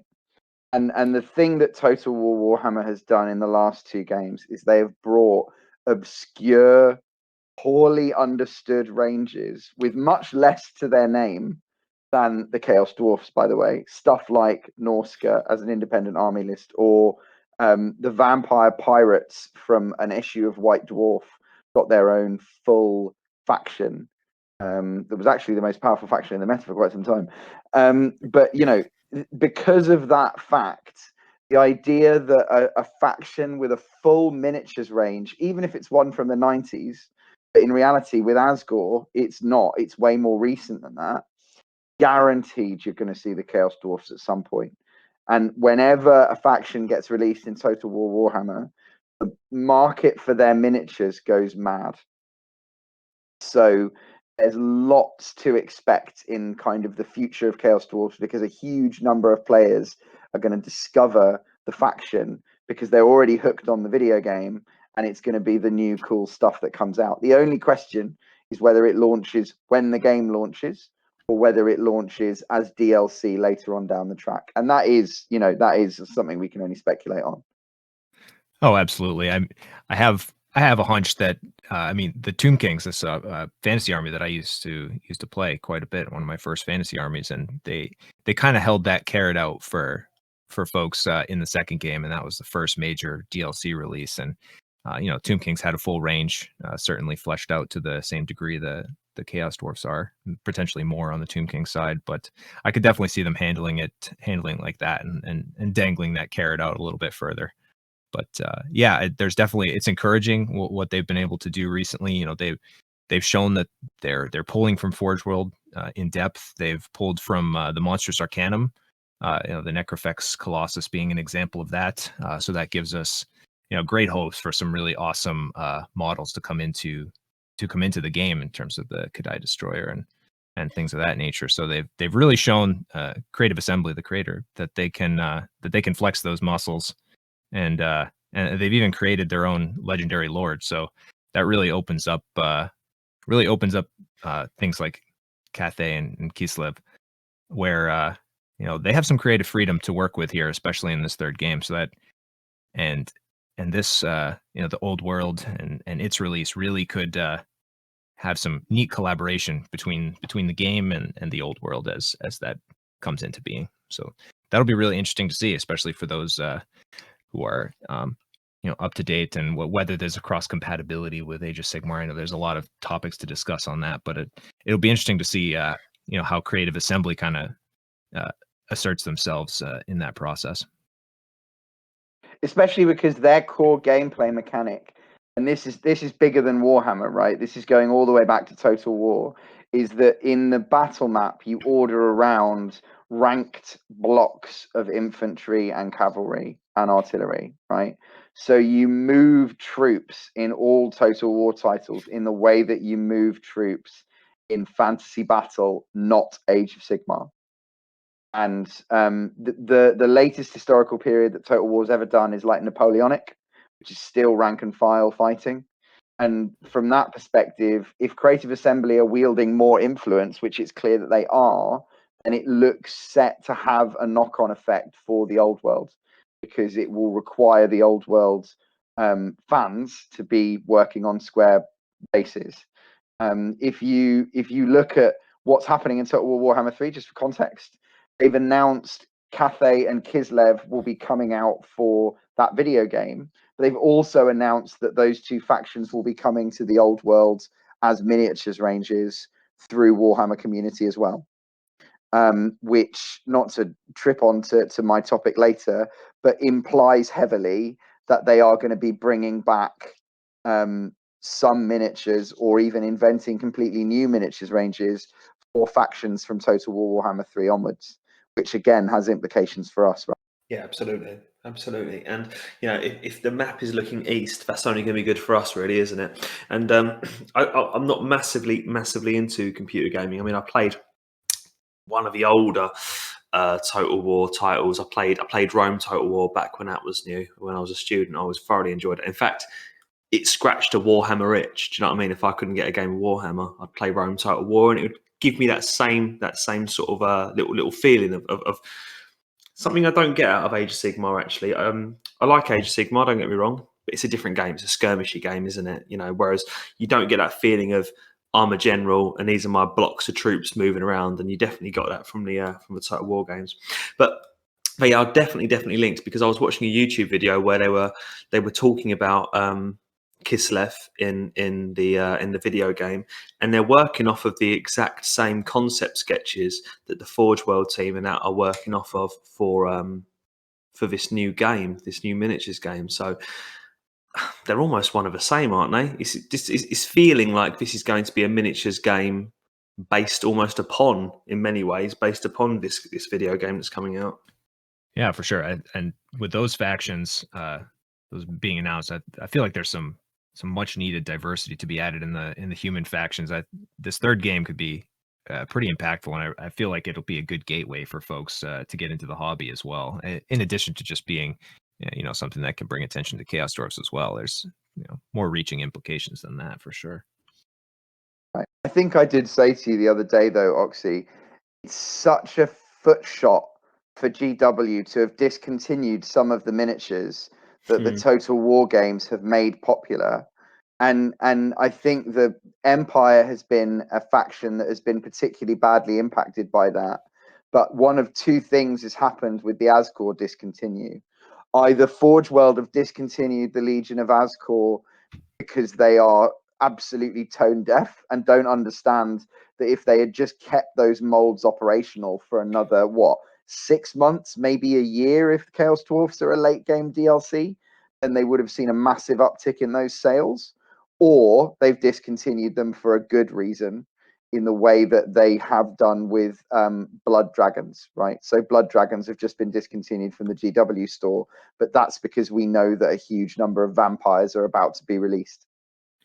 Yeah, you see, with Forge World, I just never know. I never know. Sometimes they are geniuses, and sometimes they are borderline incompetent with the way they release and discontinue things. I can only imagine that they've got a big kind of wheel of fortune somewhere in their office that they spin, and wherever it lands on, that's what they do next. Have you seen the episode of South Park where they cut the head off the chicken? They cut the head off the chicken. Yeah, I think Forge World has got one of those, mate. Because Games Workshop as an entity always seems to, well, at least in recent years, have fought quite well and fought ahead of things. You know, I think pre Age of Sigmar, probably not so much planning ahead and not so much good communication with fans and not so much understanding of their audience. But certainly this more modern Games Workshop, you know, we take for granted this Warhammer community, this Twitter online presence, this actual conversation with fans that actually happens now, because it's actually quite a recent thing. But this modern Games Workshop, they do seem to have their heads screwed on pretty well. They do seem to be able to think ahead. They do seem to be able to plan things. And they seem to be able to sell us models that we want. You know, they tap into the nostalgia when they need to. They give you something new when they need to. But while I say that, Forge World, as a subsidiary of Games Workshop, it carries on in a very, very different way. It always feels like a small third-party manufacturer, a small, like your mate's miniature company. Do you know what I mean? In that, its resources and its communication. And I think the fact that things still do just disappear off of their website. Sometimes you get last chance to buy it. Sometimes you get, oh, that thing doesn't exist anymore. Yeah, and there's always the terrible third option that they just remove them because, well, sales are bad and they know nothing's going to be released for them. I mean, I'm being the negative advocate of the devil here, but it's still an option. I think the other aspect to it though is that the Forge World's pricing is absolutely mental. Like the amount that it costs to put a good solid Infernal Guard, like a legitimately acquired one, on the table, stopped huge numbers of people on CDO from buying Azgorh minis to the point that they would, right? We've talked about it already today. And that kind of exploitative pricing, it killed Deathcore of Krieg, killed Elysian drop troops. It seems to have killed the Legion of Azgorh. And I'm an Australian, right? I have a lot of Australian friends. I help broker miniatures for them sometimes. But Forge World resin gets absolutely demolished by Chinese recasters in Australia. I would say maybe 5% of Azgorh miniatures in Australia are actually legitimate Forge World purchases, because the pricing is tone deaf. They do kind of push the customer into the hands of the recast merchants. You know, they do, because the pricing is prohibitive. I mean, I have a disposable income. I wouldn't be doing Warhammer if I didn't have a disposable income, but I weigh up my disposable income as to what can I get for my money. You know, let's say I've got 50 quid spare. That could get me a start collecting box of a lovely Age of Sigmar army. That could get me a handful of models from Forge World, maybe one model if it's a specific model from Forge World, and it totally prices an awful lot of people out of it. Now, this is the interesting thing about what's going on with this new collaboration between Games Workshop and Forge World, because they've said this new game isn't a Forge World game, it's Games Workshop Studio working with Forge World Studios. Because rank and flank games naturally have large body counts, don't they? Even like a 6th ed fantasy army has a large body count. An 8th ed fantasy army, oh my days, a Kings of War fantasy army. Do you know what I mean? These are games where you need a lot of toys. And if it's a lot of toys, and if those toys are costing you any more than a couple of quid each, a lot of people aren't going to be able to play. Besides being able to play, I mean, I could probably buy a significant force but I don't want to buy a significant force because for the same amount of money, I can buy maybe 2 or 3 discontinued armies elsewhere secondhand or something like that. It's just, I mean, I am pretty stoked about Jasko's army, as we said before, because it's just a massive force and it's going to look terrific. But really, I do not want to know what that guy spent on his army. No, I don't either. I won't ask him. But by the same token, like, I think we also, without ever having to send an email to a scary Chinese email address and do an illegal thing on PayPal, right? We all could really easily go to the legitimate second market. And because we play with relatively badly supported armies, we usually don't play in GW stores. We usually don't go to tournaments or Warhammer Worlds. Buy really good looking Chaos Dwarf miniatures for a much better price. The mistake here, and the reason why we're talking about this in relation to Total War Warhammer, is that the Infernal Guard are guaranteed to make an appearance, probably as like top tier infantry in that game. And when they do, GW could have sold a bunch of them, because even if they are planning to reboot the range, it won't be in time for Creative Assembly to use anything else as inspiration. All of the Azgorh miniatures are going to appear in that video game. And when they do, the opportunity to sell legitimate versions of them to customers who are going to come to our forum and start talking about, oh, I love Chaos Dwarfs, I want to buy an army, who's got an army? You know, they're just going to drive them into the hands of the wrong people. Yeah, absolutely. Yeah, that certainly presents some interesting, design choices as to what Creative Assembly will do around things like Hobgoblins and other kind of the auxiliaries to the Chaos Dwarfs and other things, since there'll have to be some intermingling with some precedents in older editions of Chaos Dwarfs. So that it'll be really interesting to see what kind of aesthetics land in the game, as holistically, in addition to the Legion of Azgorh, which I'm sure will make an appearance in one of the, as a legendary lord with his own special buffs to those types of units that are specific to Azgorh. So be interested to see what else gets included, because they'll need more. They'll need at least four different lords and associated units, especially because the two different types of Hobgoblin look totally different, right? The two eras of Hobgoblin, meaning like the Scythian hat ones from the original Chaos Dwarf range, but then the Dogs of War era, Ogla Khan's Wolf Boys with the much more stereotypically caricatured Asiatic faces, are two very different looks for Hobgoblin. Generally speaking, I think they're going to go with the Scythian hat, A, because it's slightly less controversial, and B, because it was a larger range anyway. But they are going to have to cross that bridge at some point, in the same way that they're going to have to deal with stuff like Araby, where it comes from a different time, shall we say.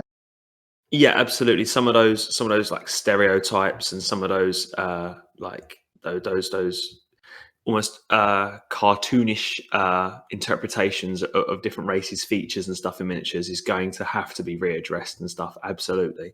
I do love the old kind of Scythian looking Hobgoblins, but the Ogla Khan ones, man, I've got to admit, they make me cringe a little bit when I see those faces. There's something about them that just sets my teeth on edge and goes, that's probably not okay. As you say, a different time.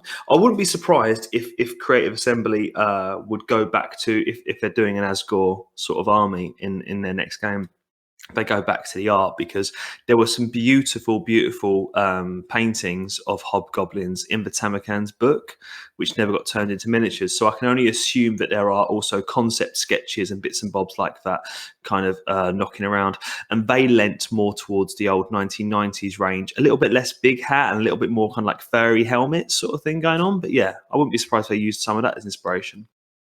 I think the biggest shame is that they're not able to use stuff like, I'm going to sound like I'm shilling for them, but it's just because they're on my brain, stuff like the Titan miniatures, stuff that's way more Mesopotamian influenced.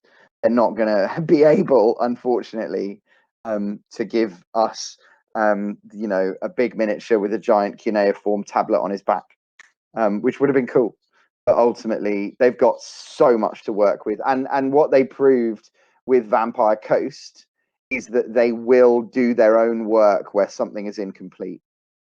if GW haven't taken a particular interest in it, as GW never did in Vampire Coast, it was just a cool idea they had. Creative Assembly will say, well, that's a really cool idea. We've got this license and we talk to the guys from Warhammer World every day. So we're just going to try and execute on this as far as we can and put loads of stuff in game that was talked about maybe in a White Dwarf article, but never got a miniature. They really outdid themselves on the Vampire Coast there. That was it was a stellar from a gameplay perspective, but just the models that, the entities they made there, the Necrofex Colossus that they pretty much just, built off of the Monstrous Arcanum sketches. And that was just fantastic work. And they really filled out that range in addition to anything that, showed up in the White Dwarf. They really were able to find what they needed to make a good roster. So yeah, got high hopes for what they can achieve, with something like the Chaos Dwarfs that has a lot of good reference material. We're gonna get the Lamassu, boys. I don't know what it's gonna look like. But they're not gonna leave him in the starting block this time. No, I'm sure, and it shows you that it feeds in, right? Because as you mentioned, I'm not even into the game that much, but just from being into the hobby, I was aware that Vampire Coast was such a popular thing from this game, to the point that the fans had been on Twitter and other social media banging on to the Warhammer community. We want vampires. We want vampires. I think vampirates was what it kept getting condensed to. And lo and behold, vampires are getting all the love in Age of Sigmar now. I mean, those things have to be connected. Yeah, but I mean, it's been long overdue for Warhammer to get a modern, nice computer game, and it's only normal that if a game is successful, that it gets reflected to the game itself. At least that's my opinion. Mm-hmm. There's a lot of positive things that could come out of this game. A lot of positive things. I think that's probably a pretty natural point to kind of go on to what you wanted to talk about, Chits, because we've kind of dipped our toes in this anyway. The very nature of talking about a game that hasn't come out yet and how it might influence this old world game means we've already done a little bit of speculation about the future, but you've got a little bit to say, haven't you, about future speculation for Chaos Dwarf miniatures? Yeah, so if you know me at all from the forum, you'll know that I'm a bit of a lore buff. If you ever see my Reddit user, you'll see that I'm a lore buff across all the GW properties. And so I've been really interested in Age of Sigmar around the edges, picking up what I can about the direction of travel for the Duardin, because the Duardin are absolutely the successors to the original dwarves, and all the old dwarf kits that are still being made fall under their kind of heading.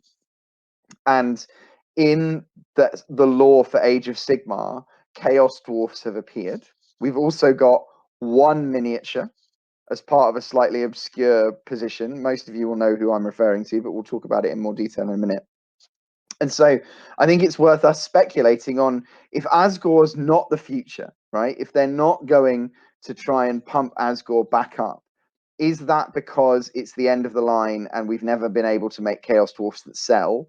Or is it because, as I mentioned, I think earlier, as they did when they discontinued the Blood Knight kit this week, or in the last couple of weeks, is it because they're getting ready to approach Chaos Dwarfs in more detail and to electrify them in the way that they've done, like sea elves and sky pirate dwarfs and all this kind of stuff? Are they going to be pushing forward into that Chaos Dwarf concept? And so to review, I'm just going to take the group through a little guided tour of all the things that have popped up in Age of Sigmar that I've been able to find. And then we'll talk about what we think the future might hold. And the first thing to talk about is the miniature, because the tabletop always leads the lore.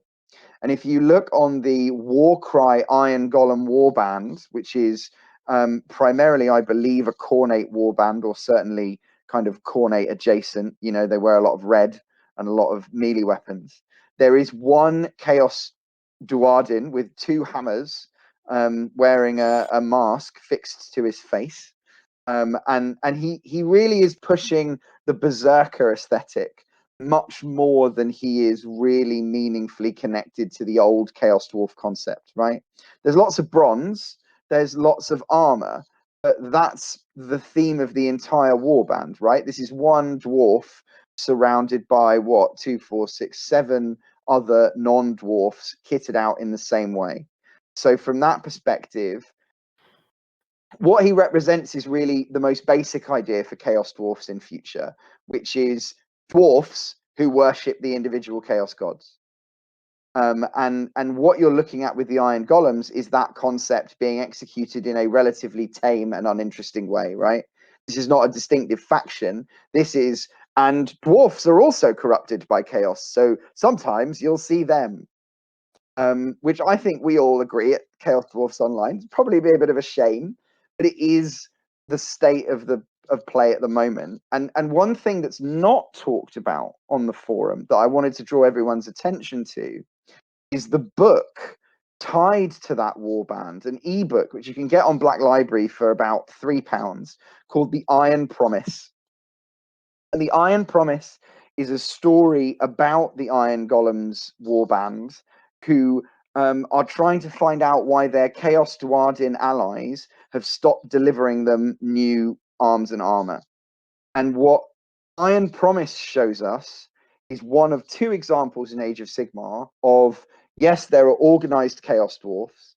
Yes, they live in a small society. Yes, they do dwarf stuff, but they serve evil, right? So they make arms and armor, and that does not tie them directly to Mesopotamian concepts or Hashut. So I strongly recommend £3 on Black Library, The Iron Promise. Have a look, see what you make of it. The other thing, and the thing that is really well understood by people on the forum, is Tsar Vixar. And Tsar Vixar is the inspiration for the Golden Hat tournament that actually started our podcast, right?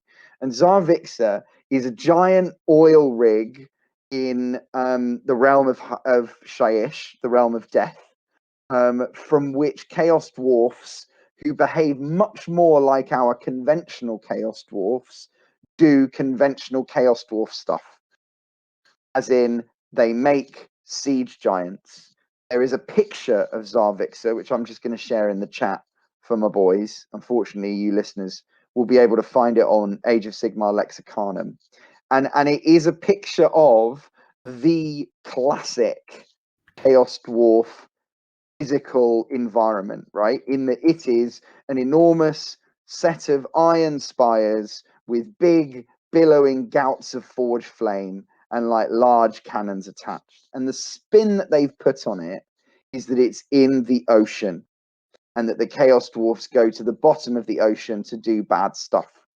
And the question that we should consider is, because they like to have like a combination of weird stuff, is it going to be the case that the next iteration of Chaos Dwarfs is going to be like evil pirate steampunk Chaos Dwarfs, right?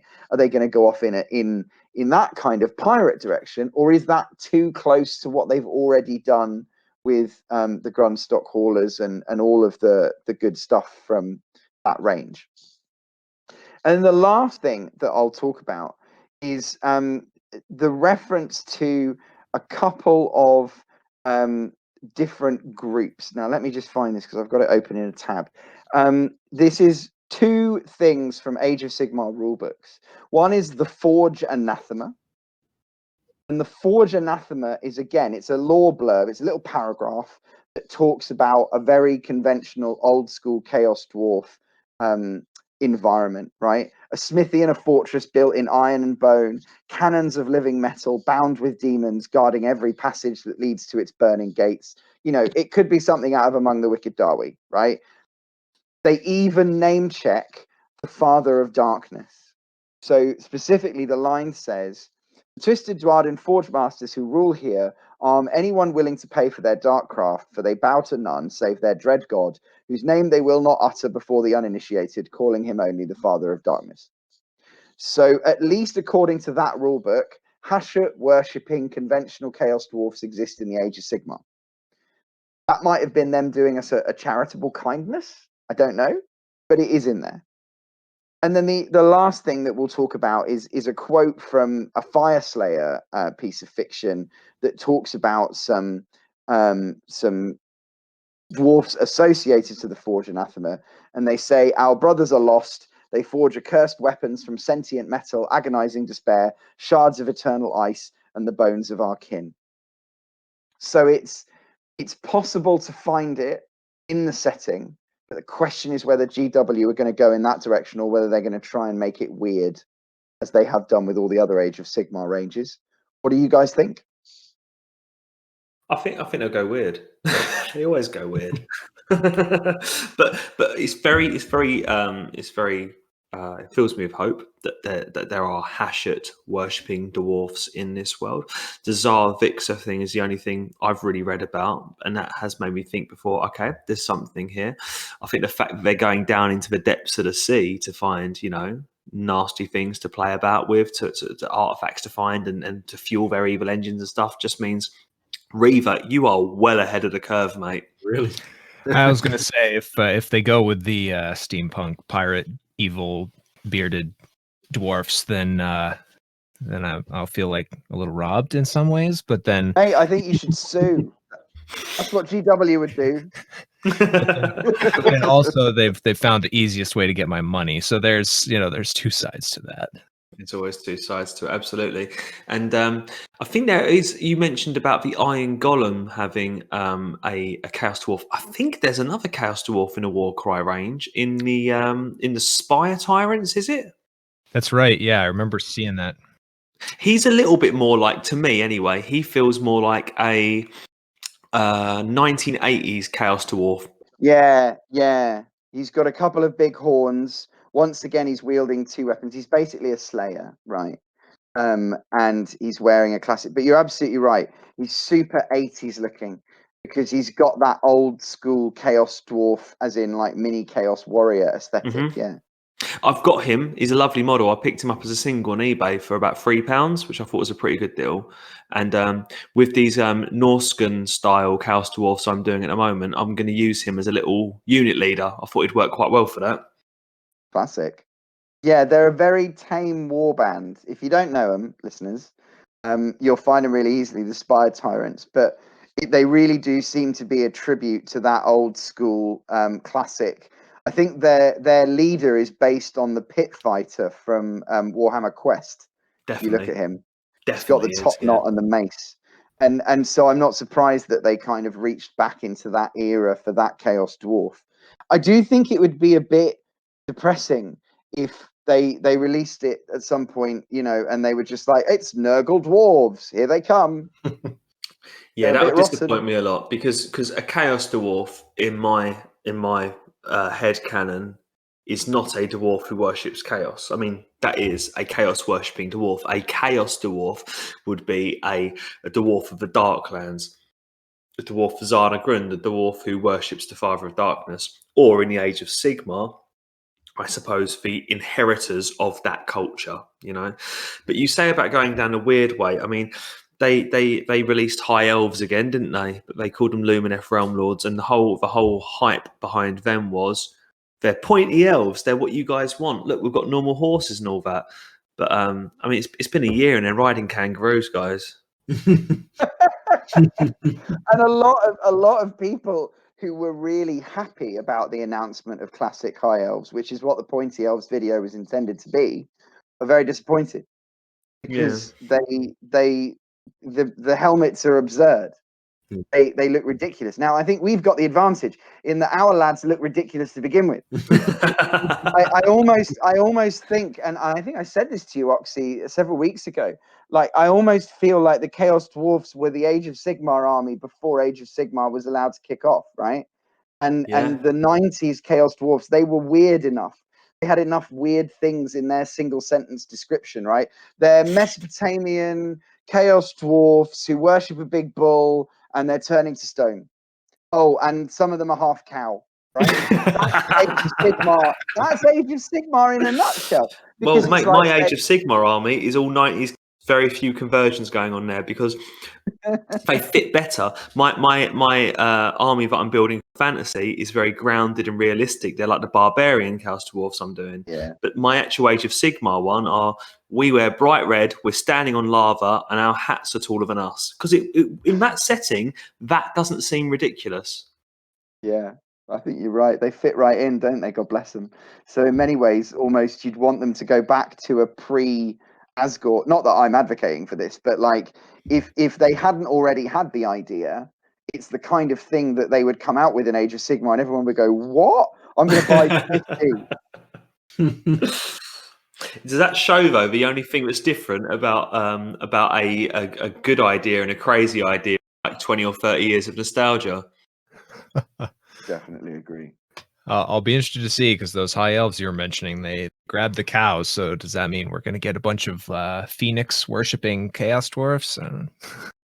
We'll see if they. That's true. They've got, but I mean, we've always had the Beastmen doing the cow thing as well, right? Like the most iconic Hashut item, I think, to this day from either range is the standard for the Infernal Guard. It's like that kind of riveted metal bull's head with the horns. That's very true. And that tip of that standard, if I could get 20 of those from a suspicious Chinaman, then I would nail them to the side of everything if I wanted to make it look Hashutty. Mm-hmm. And the real question for me, coming off the back of those Age of Sigmar rulebook extracts, is: are they going to stick with Hashut, or are they just going to bin him and start from scratch?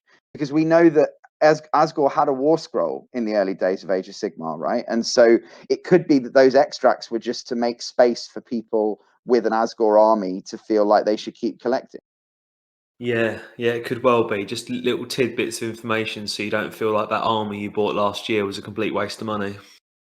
So on the whole, I would say there are things in the present that suggest a future, right?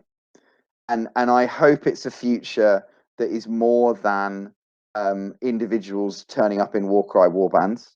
But on the other hand, they've definitely, I think the way to describe it is they've deregulated the Chaos Dwarf concept, right? You no longer have to be an ethnic Chaos Dwarf. You can be a dwarf who worships chaos now. And from that perspective, I think we can expect to see evil dwarves. I don't know if we're going to get to see big hats and blunderbusses. Thank you for coming to my TED Talk. Sky's the limit.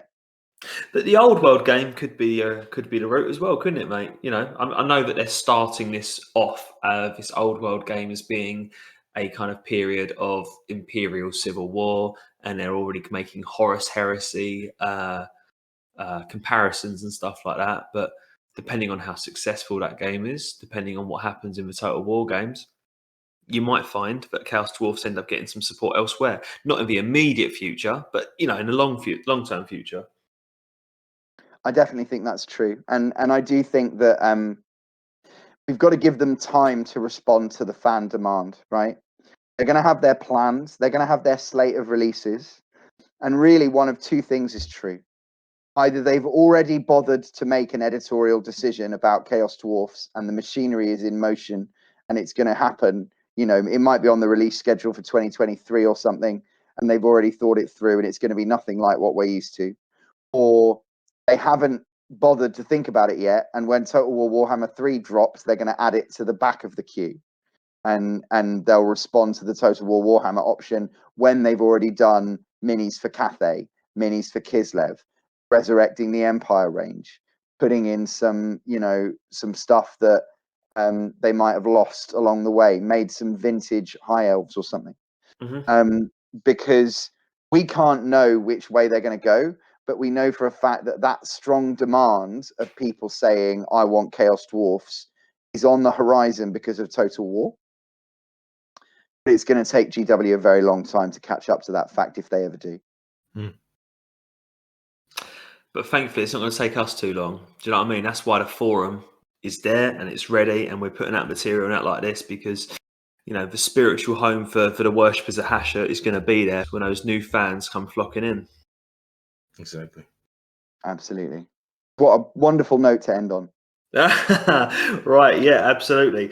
We've got a couple of little to talk to you guys about just before we sign off for tonight, and that is that we are currently working on the next issue of the Brazen Bulletin, and as always, we are looking for entries. We are looking for submissions for anything that you would like to see in this paper. So if you are a collector of Chaos Dwarfs and you've got a beautifully converted or beautifully painted army, if you have an interesting article that you would like to write about Chaos Dwarfs or anything about the hobby surrounding Chaos Dwarfs, let us know. The best way to get hold of us is by talking to any of us guys on a forum.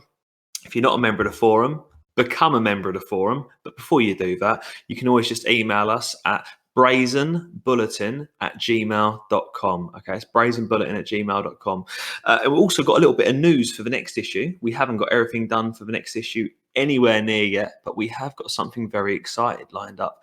We have an interview with a little known war games writer by the name of Rick Priestley.